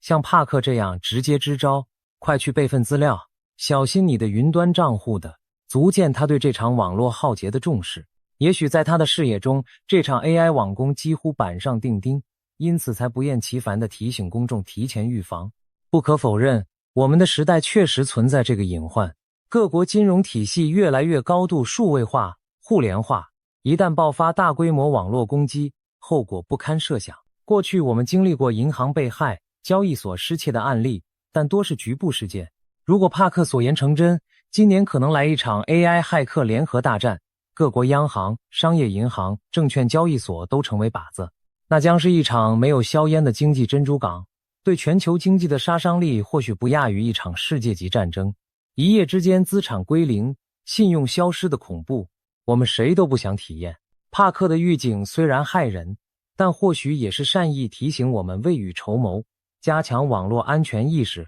不要把所有鸡蛋放在数位篮子里。如果更多人因此提高警惕，也许灾难真的来临时，损失能减到最小。除了明枪暗箭，帕克还看到大国间在另一个舞台上的争夺——格陵兰岛的资源战。格陵兰这块常年冰封的广袤岛屿，人口稀少，往日似乎远离地缘政治的风暴中心。然而帕克预测，在2026年，各国将大大强化对格陵兰稀土和石油资源的战略角力。美国、中国以及其他一些大国可能会围绕格陵兰展开激烈的政治经济博弈，甚至不排除出现各方开出高额补偿或投资协议，为的是换取对格陵兰资源的开采权和影响力。这听起来有点像新时代的淘金热。为什么格陵兰会如此重要？因为稀土元素是现代高科技产业不可或缺的原料，从电动车的电池到军用导弹，稀土无处不在。目前全球稀土供应大部分掌握在中国手中，而格陵兰拥有丰富的未开发稀土矿藏。随着地球暖化和科技进步，格陵兰的资源越来越具开发价值。另外，格陵兰附近还潜藏着大量石油天然气，一旦北极冰盖持续消融，未来开采和航行都会更便利，各大国岂有不垂涎之理？前几年，美国总统川普还曾经戏言要买下格陵兰，当时引发一阵讥笑。丹麦，格陵兰是丹麦的自治领土，政府也断然拒绝。可玩笑背后透露的战略企图是真实的，美国不想让中国等对手插手格陵兰。帕克的预言显示，2026年这场争夺将升温到新高度。也许我们会看到美中在外交场合围绕格陵兰唇枪舌剑，私下里则拉拢当地政府，甚至开出经济援助的诱惑条件，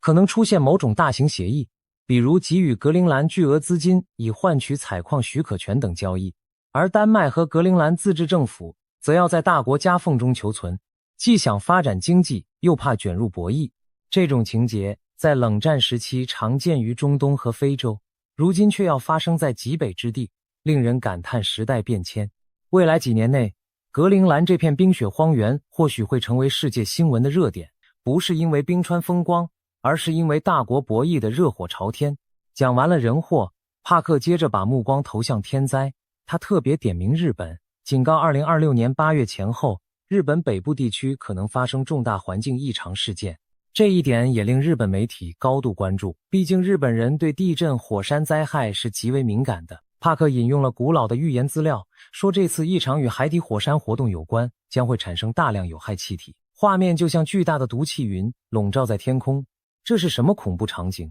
让我们试着画面感受一下。某座位于日本北方近海的海底火山突然剧烈喷发，但与以往不同的是，这次喷出的大量气体含有剧毒，可能是二氧化硫、硫化氢之类的致命气体，形成滚滚乌云压境。人们看到天边飘来一大片诡异的云雾，闻到空气中弥漫刺激性的气味，随之而来的是喉咙刺痛、呼吸困难。大地没有震动，但空气却变得不可呼吸。这样的场景仿佛末日电影，让人毛骨悚然。如果真有毒气云袭来，日本将不得不疏散大量人口，可能会出现短暂的无人区，对农业、渔业、交通影响更不用说，飞机航班可能停飞，船只绕道，大气环流，甚至可能把有害物质带到邻近国家。尽管听上去匪夷所思，我们也并非全无先例可循。前年汤加的海底火山大爆发，除引发海啸外，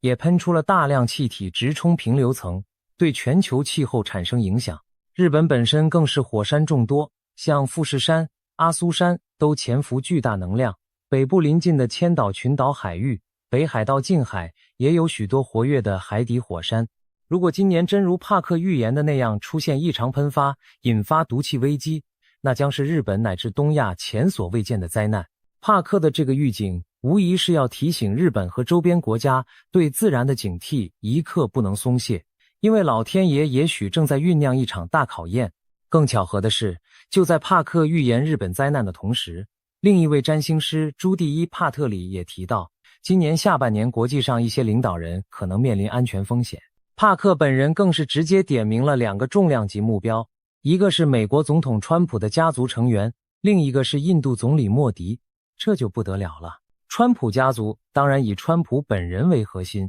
近年他卷土重来参与政治，支持者众多，但敌人也不少。莫迪则是当今世界最大民主国家印度的领袖，也是在国际舞台上举足轻重的人物。如果这两方有人在今年遭遇不测，无论是暗杀也好，意外也罢，都将震动全球政坛。帕克之所以提及，想必不是空穴来风，他可能在通灵状态中看到了某些针对知名领袖的阴谋或危险情境，因此才特别警告。我们无法得知细节，但不难想象，动荡的年代连权贵都难保平安。对比历史，每当国际局势动荡时期，领袖遇刺或下台的事件往往此起彼伏。就拿上一次赤马年1966年前后来说，美国的甘乃迪总统刚刚遇刺身亡，发生在1963年末，但其后影响巨大。而60年代末又有小甘乃迪、金恩博士等人陆续遇刺，当时是冷战与社会动乱交织的年代。而帕克暗示今年下半年也许潜藏相似的腥风血雨，这不能不令现任各国领导人绷紧神经。毕竟在大变局时代，谁都没有绝对的避风港。在一连串黑云压城般的预言之后，我们不禁要问，未来真的毫无光明可言吗？战争、灾难、暗杀，看似充满死亡与绝望。然而，帕克的一大特点是在预言灾劫的同时，总会给出一线希望。他相信劫难并不可怕，因为大灾过后就是大福，这次也不例外。帕克预言中最让人欣慰的一部分是关于人类在医疗科技领域将迎来重大突破。他认为2026年将是医疗科技蓬勃发展的一年，特别是在癌症和糖尿病这2大医学难题上，人类可能取得革命性的进展。我们都知道，癌症被称为绝症，每年夺走数以百万计生命，糖尿病则是慢性杀手，困扰全球数亿人。而帕克相信，得益于人工智慧的助力，今年科学家们将加速破解这些疾病的治疗之道，为无数患者带来福音。试想，也许在某个实验室， AI 正在帮助研究人员分析海量数据，从而发现一种前所未见的抗癌新药，或是 AI 协助设计出精准编辑基因的方法，可以一次性治愈糖尿病。这并非天方夜谭，近年来人工智慧已在医药研发中展现威力，例如 AlphaFold 系统预测蛋白质结构，让新药研发快进了一大步。帕克的乐观预测正是基于这股科技迅猛发展的势头，他预见2026年将有实质性的医疗成果问世，而不是纸上谈兵。也许我们会看到癌症5年存活率大幅提升的新疗法，公众能用上首批根治某类糖尿病的特效药等等。对饱受病痛折磨的千万家庭来说，这将是无价的礼物。想象那画面，在纷乱世界的一隅，医生微笑着对病人说：“你的癌症指标已经消失，可以痊愈出院了。”另一边，一位糖尿病患者惊喜地发现，自己不再需要每日注射胰岛素，因为科研团队研发的细胞疗法令他的胰脏功能恢复了。这些温暖人心的场景，仿佛黑暗中点亮的烛光，驱散着恐惧。没错，帕克要告诉我们的是，即使在最混乱的年代，进步与希望也从未停步。人类的聪明才智依然在努力，用创新和爱心对抗死亡与疾病。这或许正是上天留给我们的后路。当我们在战场上互相厮杀时，也不要忘记了去拯救生命，治愈痛苦。只要还有这样的善念与成果，人类就不会真的堕入绝境。最后，帕克把时间线拉得更长远，展望2030年前后的世界。他强调，2026年的动荡只是一个过渡的开始，并非世界末日。随着2030年的临近，旧有的国际秩序将逐渐崩解，一个全新的时代将诞生。在经历战火与混乱的洗礼后，人类社会可能走向更加透明、更加重组的新秩序。这听起来有点抽象，让我们试着把它讲清楚。帕克认为，这几年的巨变会彻底动摇我们习以为常的权力格局和思想观念。一些长期掌权的独裁者会接连垮台，他提过独裁者将排队倒台，压制许久的真相会陆续大白，人民将看清许多欺瞒和谎言。在这种巨浪淘沙的过程中，新兴的领导力量会涌现出来。这些新领袖可能是在动乱中脱颖而出的改革者，也可能是深受民心、主张变革的人。他们将携带着更新的思想，比如重视合作而非对抗，强调诚信透明而非欺骗隐瞒。整个世界的价值取向会发生转变，人们历经磨难之后，反而更加珍视和平与真相。帕克的这番长远预言，其实蕴含着一种人类精神的觉醒。经历大劫难之后，人们会开始反思，到底什么才是重要的。我们过去所争夺的一些东西，权力也好，利益也罢，或许在灾难面前不值一提。相反，家庭、传统、道德这些基本价值才是支撑我们走过黑夜的力量。在今年早些时候的通灵直播中，帕克透露他不仅依靠千里眼能力，还参考了中国古老的易经进行预测。他说，易经给了他一个家庭的卦象，他解读为价值观的回归和精神觉醒。这耐人寻味，家庭是社会最基本的单位，象征着亲情、信任与传承。帕克似乎在暗示，经历战乱和动荡的人类，最后会发现还是回归家庭与传统才能找到出路。我们或许会重新重视起那些被快节奏现代生活忽略的东西，与家人共聚的时光，对先贤智慧的尊重，对文化与信仰的坚守。当大厦倾覆，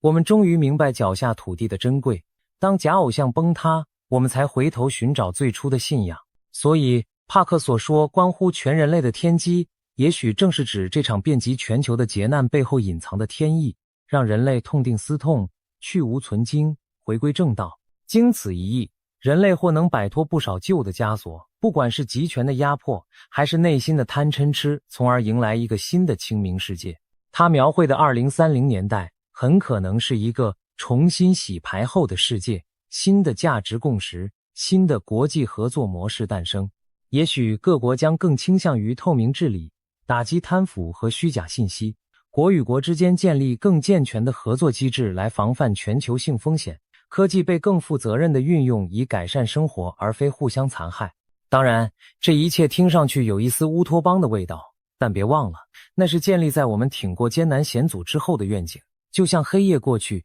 才会迎来黎明。此时此刻，站在2026年初的时间节点上，回望帕克的预言，我们仿佛看到两种截然不同的未来同时展现在眼前，一种充满了战火硝烟、阴谋与崩坏，另一种则在废墟上孕育着希望的新芽。帕克预言的这一年，仿佛是人类命运的一个分水岭，我们既可能经历极端的痛苦，也可能从痛苦中获得新生。更奇特的是，他的许多预言并非遥远的悬想，而是正在进行时，伊朗最高领袖被袭身亡这件事就发生在眼前，让人不得不对帕克的未卜先知能力肃然起敬。也因此，人们对他关于台海和中国的预测既期待又忐忑。难道历史真的将在今年掀开崭新的一页？东亚的地缘版图要重新绘制，世界格局的大棋局要洗牌重来。我们无从确知未来细节，但有几点是清晰的。帕克点出的每一个风险，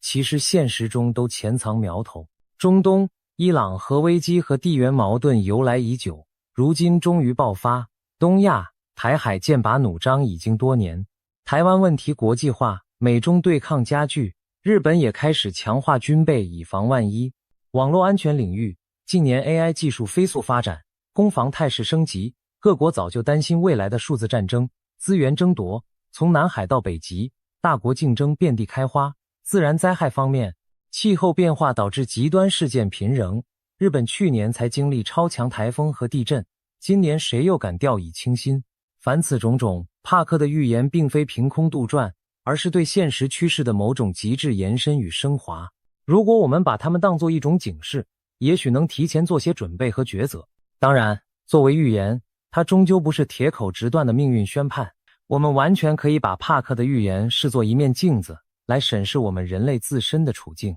这面镜子告诉我们，假如我们继续被仇恨、贪婪和谎言支配，灾难的确会接踵而至。但如果我们能及时警醒，停止那些将世界推向深渊的行为，或许悲剧就能减轻甚至避免。一念天堂，一念地狱，抉择权其实在我们每一个人手中。帕克曾提到，他也咨询了印度等地的预言家，他们很多人正在为世人祈祷，希望神明能阻止最坏的灾难发生。这句话意味深长，预言的目的也许不是让人坐以待毙，而是唤醒善念和行动，借由人的努力去改变本来可能降临的不幸。或许真正的天机就在于人类有自我拯救的潜能。预言只是提前揭示了某种可能性，但并非要我们束手等死，而是提醒我们该往更好的方向去努力。经历疫情，我们明白了团结合作的必要；目睹战争，我们懂得了和平的可贵。在黑暗将近未尽之时，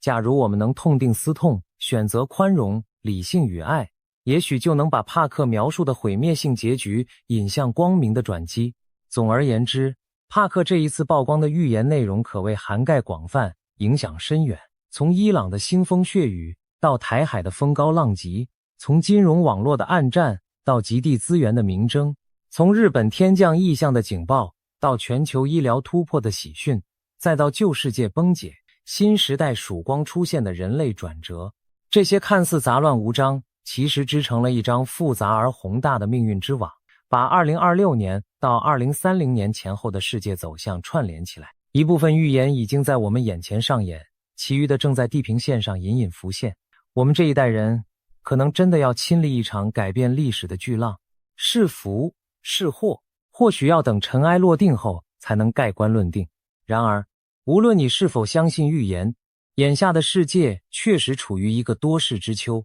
我们每个普通人都置身于时代的洪流中，不能完全掌控大局，但至少可以调整自己的心态和行动，保持对资讯的敏感和判断，不轻信谣言与谎言。这是在清算之年自保之道，备好紧急预案，珍惜眼前所爱的人。这是在乱世中求生的智慧，坚守良知，不随波逐流作恶，或许就是为未来播种希望的种子。帕克的预言带给我们的不仅是震撼，更多的是思考，人类应当走向何方？在经历这么多考验后，我们是否能浴火重生？今年将是关键的一年，我们拭目以待，同时也让我们心怀希望。正如帕克所说，大难过后有大福，黑夜过尽即天明。也许熬过这场风暴，人类真的能迎来一个更新、更好的明天。天机已现，命运的篇章正翻到关键的一页。亲爱的朋友们，我们正共同见证历史，愿我们都能在巨变中平安度过，并且迎接黎明曙光的降临。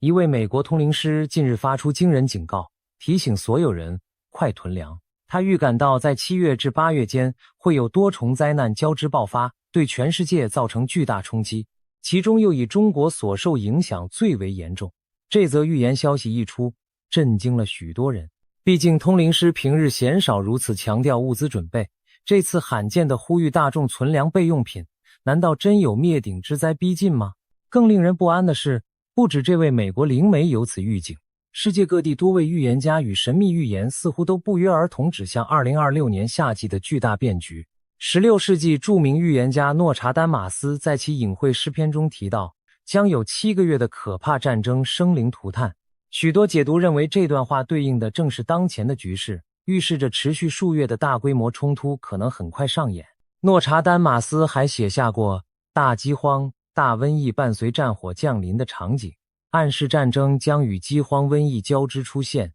使人类遭受多重苦难。已故的保加利亚盲眼灵媒巴巴万加，俗称盲眼龙婆，也留下惊人预言。他直言2025年是人类灭绝的开端，将发生4大灾难：战争、地震、火山爆发和洪水。这4项无一不是毁灭性的复合劫难。虽然他在1996年去世，但过去他的许多预测，如911事件、英国脱欧、俄乌战争等，后来都一一应验。如今他预言的时刻即将来临，欧洲将有2个大国开战并波及全球，剧烈的地壳灾变与极端天灾也将接踵而至。如果这预言稍有误差延后1年，不禁让人怀疑2026年的夏天会不会正是这场人类浩劫的爆发点。泰国灵媒 Moreplay 最近透过灵视也提出警示，7、8月之间日本很可能发生大地震，而且可能波及富士山。日本位处环太平洋地震带，历史上关东大地震、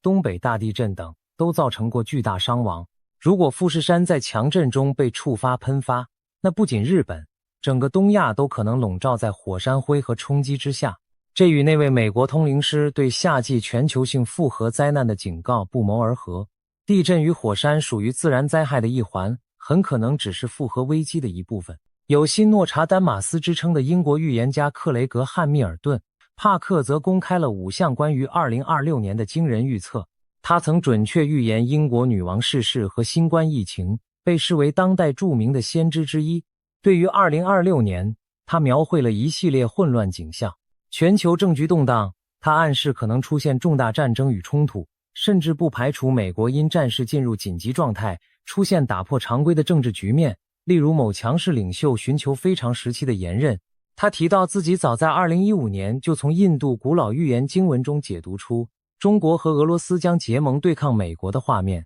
如今看来，美中俄以及中东局势的紧张可能正印证了这点。他直言2026年前后将出现多个战争冲突，世界将陷入乱局。环境灾难预警，帕克特别强调了一起将发生在2026年8月的神秘灾难，一团巨大的毒气云将笼罩日本上空。这听起来匪夷所思，但他解释自己多年前在预言文本中就读到一个国家将被毒气云覆盖，近期更进一步指向了日本北部，时间大约在2026年8月。他甚至怀疑这场灾难可能不是纯天然，有可能是火山天灾，但某种人为因素，比如引爆装置，让情况雪上加霜。一个国家被毒云覆顶，或许意味着火山大喷发的火山气体弥漫，亦或大型化工核设施爆炸泄漏。如果真如他所言，日本将出现如此负面性的异变，那对邻近的中国、韩国乃至整个北半球都是沉重打击。经济与网络危机，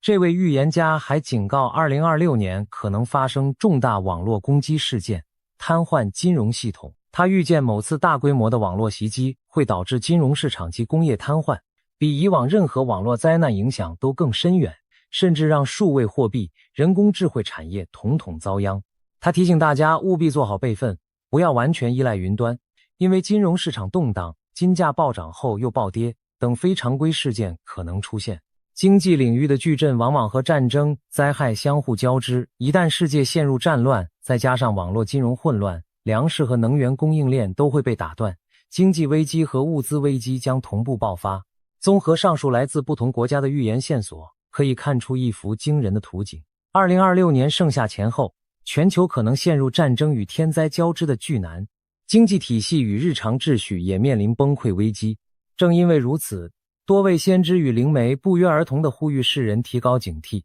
做好准备。特别是那位美国通灵师，更是直接劝告大众立即囤积粮食，为艰难时刻做好物资储备。这也难怪许多人将目光转向各国政府的动态，试图寻找印证各国领导者是否已提前洞悉了什么。其中最引人关注的莫过于中国方面的异动。令人细思极恐的是，就在民间预言此起彼伏之际，中国政府近年来的一系列举措似乎正印证了囤粮备灾的必要性。中国早已开始大规模囤积粮食和战略物资，幅度之大前所未见。根据国际机构和各国农业部门的数据估算，中国目前储备的粮食数量占全球粮食库存的将近一半。也就是说，在玉米、小麦、大米等主粮作物上，中国拥有全世界约 50%、70% 的库存量，这远远超出其本国人口比例。中国人口约占全球1/5，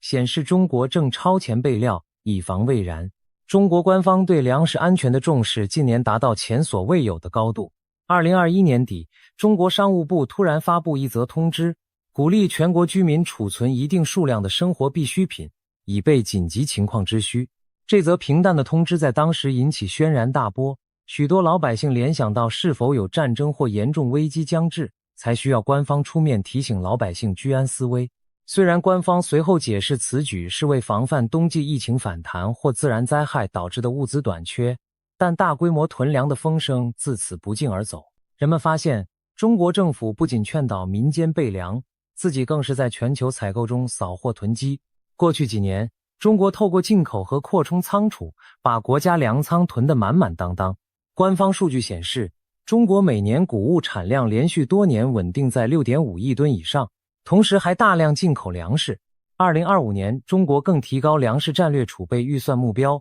再创新高。中国储备粮管理集团等机构持续收购国内粮源，并从全球市场采买大宗农产品，充实库存。不仅粮食、食用油、肉类、能源等战略物资，中国也在加紧储备。一些国际报道指出，中国近年来大量购买粮食，导致全球粮价上涨，引发其他国家对粮食供应的担忧。可以说，中国手里握着粮草，心里自然更有底气，这通常是为了应对未来可能的粮食危机或国际封锁。除了囤粮，中国还在内部强调粮食生产与节约。最高领导人多次公开强调，中国人的饭碗任何时候都要牢牢端在自己手上，要求各地稳定种粮面积，提高单产，同时推行光盘行动，杜绝浪费，严防任何可能的粮食短缺苗头。这种种动作都让人联想到战时经济的准备。毕竟，一旦全球爆发大灾难，粮食将是比黄金更宝贵的硬通货。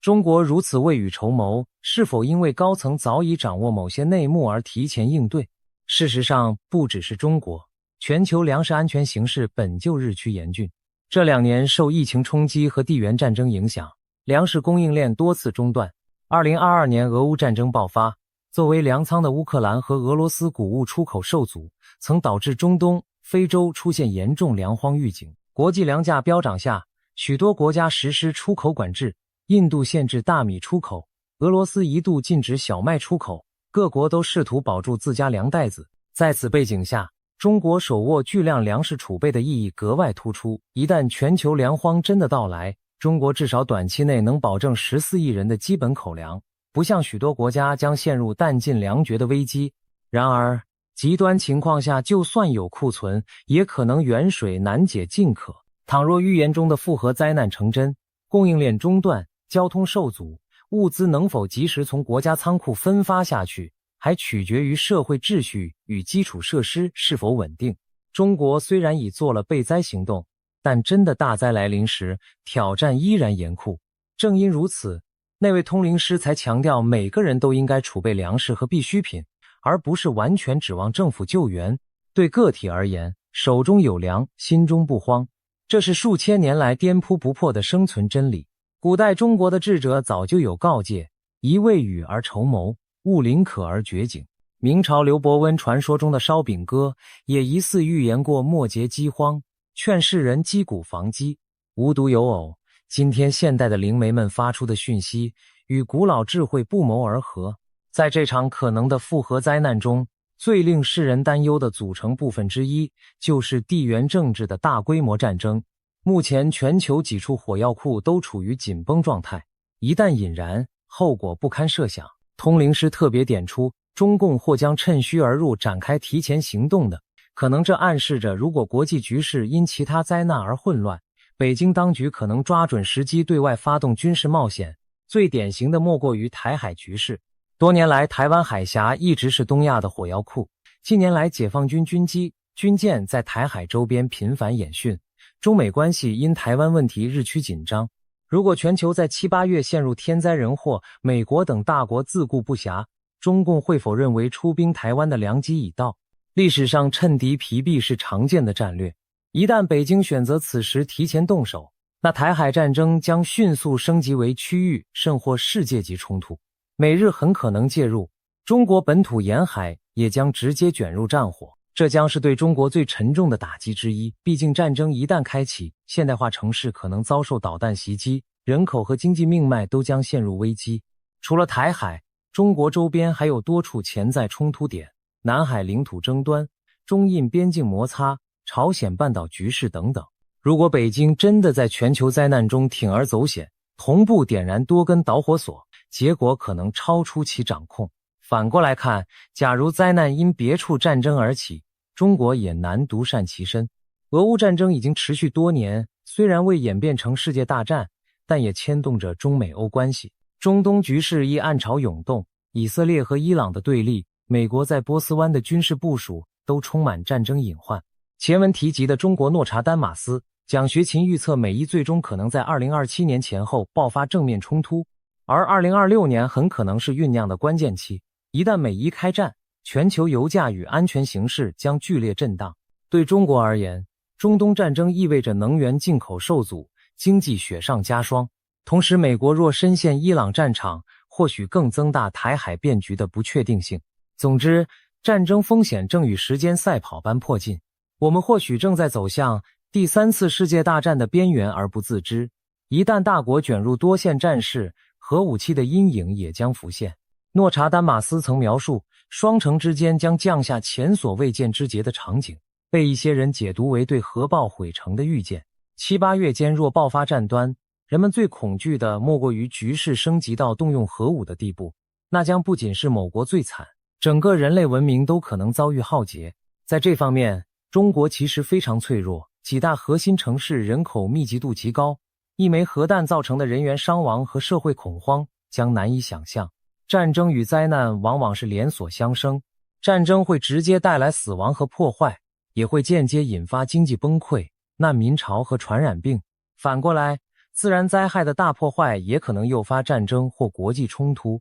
比如资源匮乏导致争夺，灾后国家虚弱引来外敌。通灵师强调的复合性大灾难正是这种灾中有战、战中有灾的混合体。中国处于当今地缘政治的焦点，一旦世界陷入战乱，中国必然卷入；一旦中国自身成为战争导火索，也必将承受最猛烈的灾祸反噬。除了人为战争，大自然似乎也在酝酿着猛烈的反扑。近年全球各地极端天气和地质灾害频发，仿佛在为某个剧烈的临界点做准备。一旦这些天灾在7、8月集中爆发，将与战乱交织成世纪灾难。以下是可能出现的主要自然灾难类型：超强地震与海啸。今年灵媒们特别点明了日本这个地震频仍的国家。若真如泰国 Moplai 和英国帕克所言，日本在7、8月遭遇强震甚至富士山喷发，那将是东亚的大灾难。历史上，日本关东地震1923年和东日本大地震2011年都造成10万级的伤亡和巨额损失。东日本大地震引发的海啸甚至飘过太平洋，其冲击波影响了中国沿岸的潮位。可以想见，如果富士山喷发，火山灰将覆盖日本大部分国土，喷出的二氧化硫气体在平流层形成硫酸云雾，不仅危害东亚地区的空气品质，还可能影响全球气候。火山灰遮蔽阳光导致降温等。更何况，富士山附近是日本人口稠密区域和经济中心，后果将极其惨重。而对中国而言，日本大震灾带来的经济连锁反应、产业链中断以及可能的难民潮都是直接影响。东海相邻，如果地震引发海啸，我国东南沿海也难免遭受袭击。除了日本，中国本土其实也处在环太平洋地震带的一环。历史上唐山大地震、1976年等惨剧仍记忆犹新。专家警告，中国大陆几条主要地震断裂带，如四川、台湾、喜马拉雅地区，都在积累能量，未来发生7级以上强震并非不可能。如果偏偏在战乱或其他灾难期间再来一场国内强震，救援将更为艰难，人民所受苦难可想而知。火山与毒气事件，前文提到预言中的日本毒气云，除了可能由富士山引发，也有可能是其他火山或者大型工业事故。日本北部有著名的阿苏火山、尊前火山等活火山，如果其中一座突然大规模喷发，喷出的火山气体主要是二氧化硫和火山灰，完全可能形成笼罩大片国土的毒气云。事实上，人类历史上出现过火山引发全球气候异常的案例。印尼坦博拉火山1815年喷发后，隔年北半球出现无夏之年，中国云贵高原也发生饥荒。近代的菲律宾皮纳图博火山1991年喷发，也造成全球气温短暂下降。如果2026年来一次巨型火山爆发，全球气候、农业都将大受打击。在中国，夏季本是主要农作物生长关键期，火山灰遮天蔽日或气温骤变，可能造成粮食绝收。此外，还有可能的就是工业灾难，例如大地震引发日本核电站、化工厂泄漏，或者战争中生化武器的使用。如果真有人为加剧天然灾难，那就是复合灾难中更骇人的一环。无论如何，火山和化学污染这类事件一旦发生，对生命和环境的伤害都是长期且难以挽回的。中国在20世纪也经历过类似痛苦。唐山大地震次年，北京上空出现奇异的日晕天象，被人形容为天空燃烧，那其实就是大地震激起尘埃造成的。可以想见，更大规模的喷发将是怎样末日般的景象。极端气候、洪水与干旱，当前我们已明显感受到气候变迁带来的极端天气增多。2023年北半球经历了破纪录的高温热浪和罕见的暴雨洪水。中国本身幅员辽阔，南北气候差异大，但整体趋势都是天气更极端。每年7、8月是中国主汛期和台风季，强降雨极易引发严重洪涝。今年更预测将受到厄尔尼诺影响，可能出现更强的雨乍天气，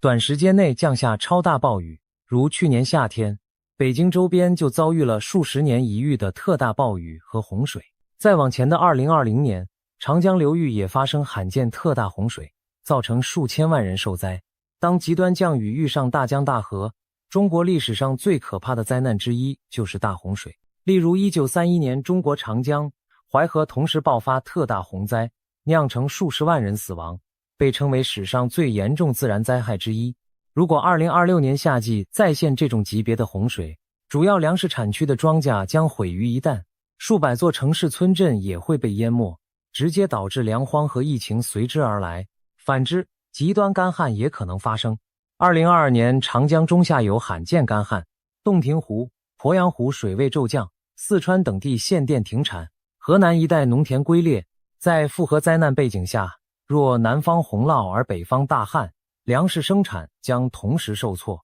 洪水之后紧跟着可能是疫病，历史上洪灾后常爆发霍乱、痢疾等传染病，因污水遍地滋生病菌。当救援系统因战乱或其他原因无法完全运作时，疫情更难控制。瘟疫与公共卫生危机，说到疫情，人们对新冠疫情的记忆仍然犹新。2020年肆虐全球的新冠病毒造成数百万人丧生，随后几年各种变种不断，颠覆了正常生活。而疫情本身也是一场全球性灾难，并引发经济衰退和社会问题。一场疫病就能让世界停摆，若在战争和饥荒交织时再爆发新的大疫，其杀伤力将更甚。专家们其实一直警告，下一次全球大流行只是时间问题。近来高致死率的禽流感病毒 H5N1 在哺乳动物间传播的迹象令人忧心，一旦变异适应人类，就可能引发比新冠严重的多的瘟疫。想象一下，如果今年夏天某地同时陷入战火和饥荒，民众体质下降，医疗系统瘫痪，这种环境最容易催生瘟疫流行。届时不仅是那个地区，疫情还可能沿着逃难者和军队传播到全球，成为新的世界级危机。中国在这方面也非常脆弱，人口密集的城市容易迅速传播病毒，而一旦再度采取封控措施，经济与社会将雪上加霜。新冠疫情最后一波在中国造成了极大冲击，很多家庭在那场冬季疫情中失去了亲人。如果未来几个月又出现烈性传染病，中国是否有足够抗压能力，这将是巨大未知数。综上所述，自然灾害部分就已经骇人听闻，地震、火山、洪水、旱灾、瘟疫，每一项单独出现都可能成为年度新闻头条，而若多项同时发生，那简直是末日光景。这些天灾若与前述战争、经济危机交织，就构成了完全态的全球复合灾难。而中国由于其幅员广大与人口众多，等于把几乎所有灾难类型的风险都集于一身，哪一环出问题，中国都难独善其身。通灵师的警告特别点出，中国最惨，这并非危言耸听。综合前面分析，中国极可能在这场全球性复合灾难中成为受创最深的国家，原因有以下几点：战争直接冲击，如果台海或南海爆发战事，战场就在中国家门口，甚至可能在中国本土，这意味着中国将直接承受战争破坏，远甚于远离前线的国家。基础设施、工业生产将被摧毁，沿海发达城市可能遭受攻击，再加上战时封锁和制裁，中国对外贸易将骤停，能源和粮食进口通道被切断，经济会急速下坠。西方国家虽也会卷入冲突，但地理上仍隔着太平洋或大西洋，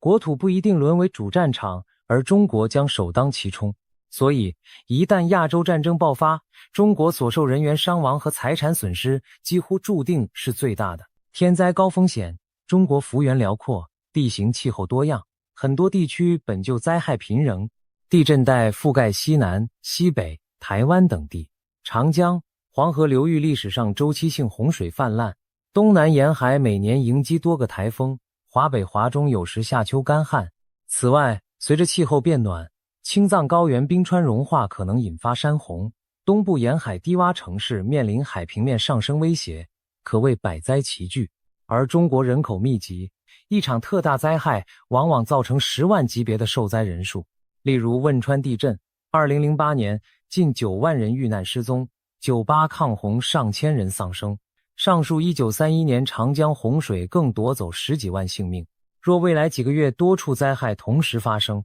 中国将面临空前的救灾压力。其他国家单一灾害可能还能全国调配支援，而中国幅员广，若多点开花灾难，再加上战乱阻碍，恐怕难以及时全境救援。那种情况下，一些地区可能陷入孤立无援的绝境，伤亡进一步扩大。人口与密度，中国有14亿多人口，是世界第一人口大国。人口多意味着灾难来临时，潜在受害者数量也最多。同样的灾害发生在人口稀少国家，也许伤亡有限，但在人口稠密的华夏大地，后果会被放大好几倍。以传染病为例，中国超大城市动辄几千万居民，一旦瘟疫扩散，封锁与医疗压力都是空前的。今年初，中国结束清零政策后，短短几个月估计有上亿人感染新冠，数十万老人病故，医院人满为患。试想，一种更致命的病毒在战乱中出现，医疗资源被战伤占用，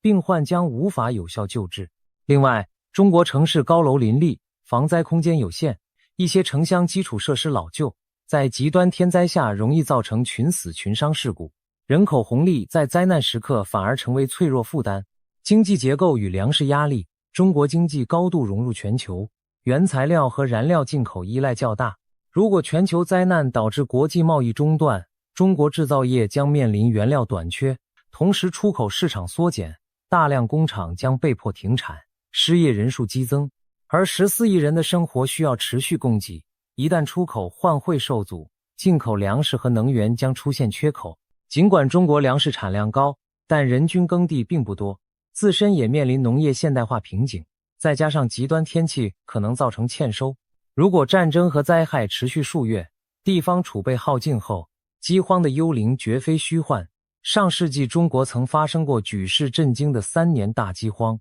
，1959到1961年，数千万人饿殍遍野，那是在没有战争外患的年代，尚且如此惨烈。如今人口更多，资源压力更大，一场全球性粮荒里，中国如何保障每个人有饭吃？靠几亿吨储备或许能撑一阵，但长期还是难继续。所以中国最怕的其实正是粮食问题。通灵师强调囤粮，或许也是看到了未来世界可能爆发粮食危机，而中国所受挑战尤其严峻。所谓仓廪实而知礼节，当饥饿蔓延时，再稳定的社会都可能崩解。社会体制与应变，中国的社会控制严密，在平时是优势，动员力强大，但在非常时刻也可能带来脆弱性。一方面，政府可以集中力量办大事，比如大灾来临时调集全国资源救援，这在过去的汶川地震、疫情封控等都体现出一定成效。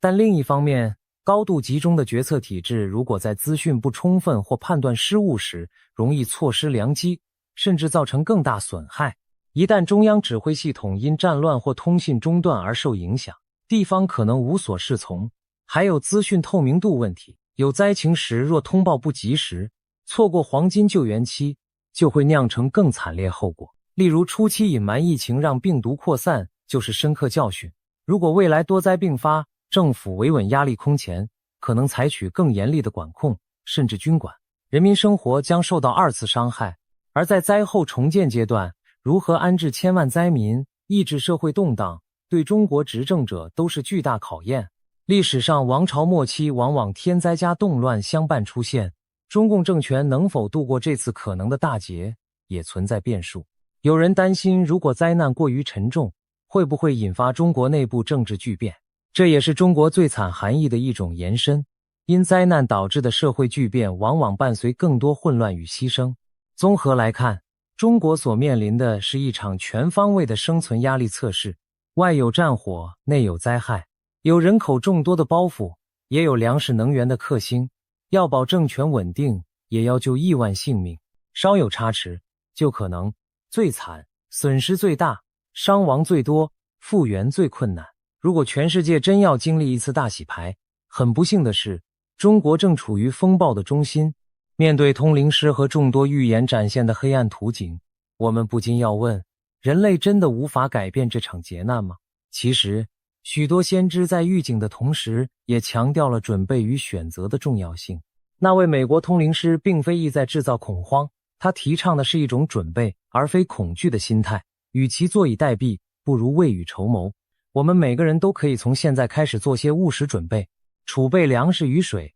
就像他反复强调的，确保家中有足够的粮食和干净水源，可以度过至少几周到几个月的物资断供期。这在任何灾难、飓风、地震、战争中都是适用的常识。当超市断货、自来水停供时，家中储粮就是救命资源。备好应急用品，包括医药箱、常用药品、手电筒、电池、收音机、燃料、保暖衣物等。尤其在可能停电的情况下，这些物品极为重要。还有现金和贵重物资，以防网络金融系统瘫痪时无法取款支付。帕克的预言提醒我们，连电子资料也要备份。制定家庭避险计划，与家人商讨在不同紧急情况下，火灾、震灾、战乱如何汇合、撤离和联络。了解所在社区的避难场所和逃生路线，准备一个紧急背包，一旦需要疏散，可以第一时间带走。关注信息，但保持冷静。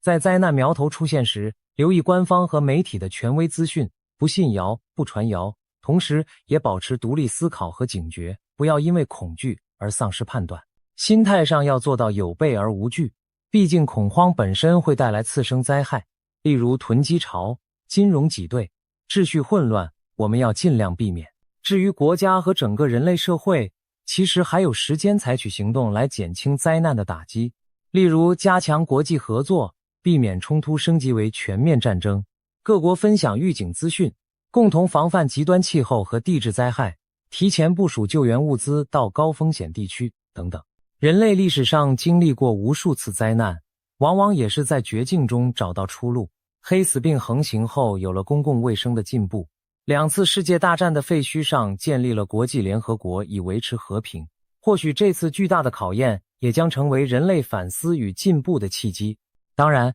我们更希望预言中的种种灾厄永远不要发生，就像很多末日预言最终被证明只是虚惊一场那样。或许7、8月不会有世界末日，一切将风平浪静度过。即便如此，做好准备也不会白费。它让我们在面对不确定的未来时多一分从容和保障。如果灾难真的来临，我们因准备充足而减少损失；若灾难并未发生，我们不过是多了一些储备，生活依旧可以继续。这正是宁可备而不用，不可用时无备的智慧。未来几个月，让我们带着谨慎而平和的心态度过，关注全球局势变化，留意周遭异常迹象，但不过度恐慌。毕竟恐惧无助于解决问题，行动和团结才是自救之道。如果真的出现艰难时刻，希望世界各国、各民族都能相互扶持，共度难关。14亿中国人民更是应当守望相助，以坚韧和智慧战胜困境。历史告诉我们，在黑暗的夜晚终将过去，希望的曙光终会到来。让我们祈愿那些可怕预言最终证明只是虚惊，但同时也按照最坏的情况做好准备。从现在起，珍惜每一天的和平安定，积极做好防灾备灾。希望我们既避免了真的出大事，又不辜负这场提前到来的警钟。当未来的人们回顾2026年的这个夏天时，期望记录下的是人类的冷静应对与团结互助，而非无准备下的悔恨悲号。最后，无论您是否相信通灵预言，多储备一些粮食水源总是有益无害的。就让我们抱持希望最好的结果，做好最坏的打算的态度，迎接即将到来的日子。愿上天垂怜，人类度过此劫难后能迎来新生。在风暴来临前的宁静中，我们已经做了能做的一切准备，接下来静待时间揭晓答案。相信经历这场试炼后的我们将更加坚强，也更懂得生命与和平的可贵。平安度过7、8月是我们共同的心愿。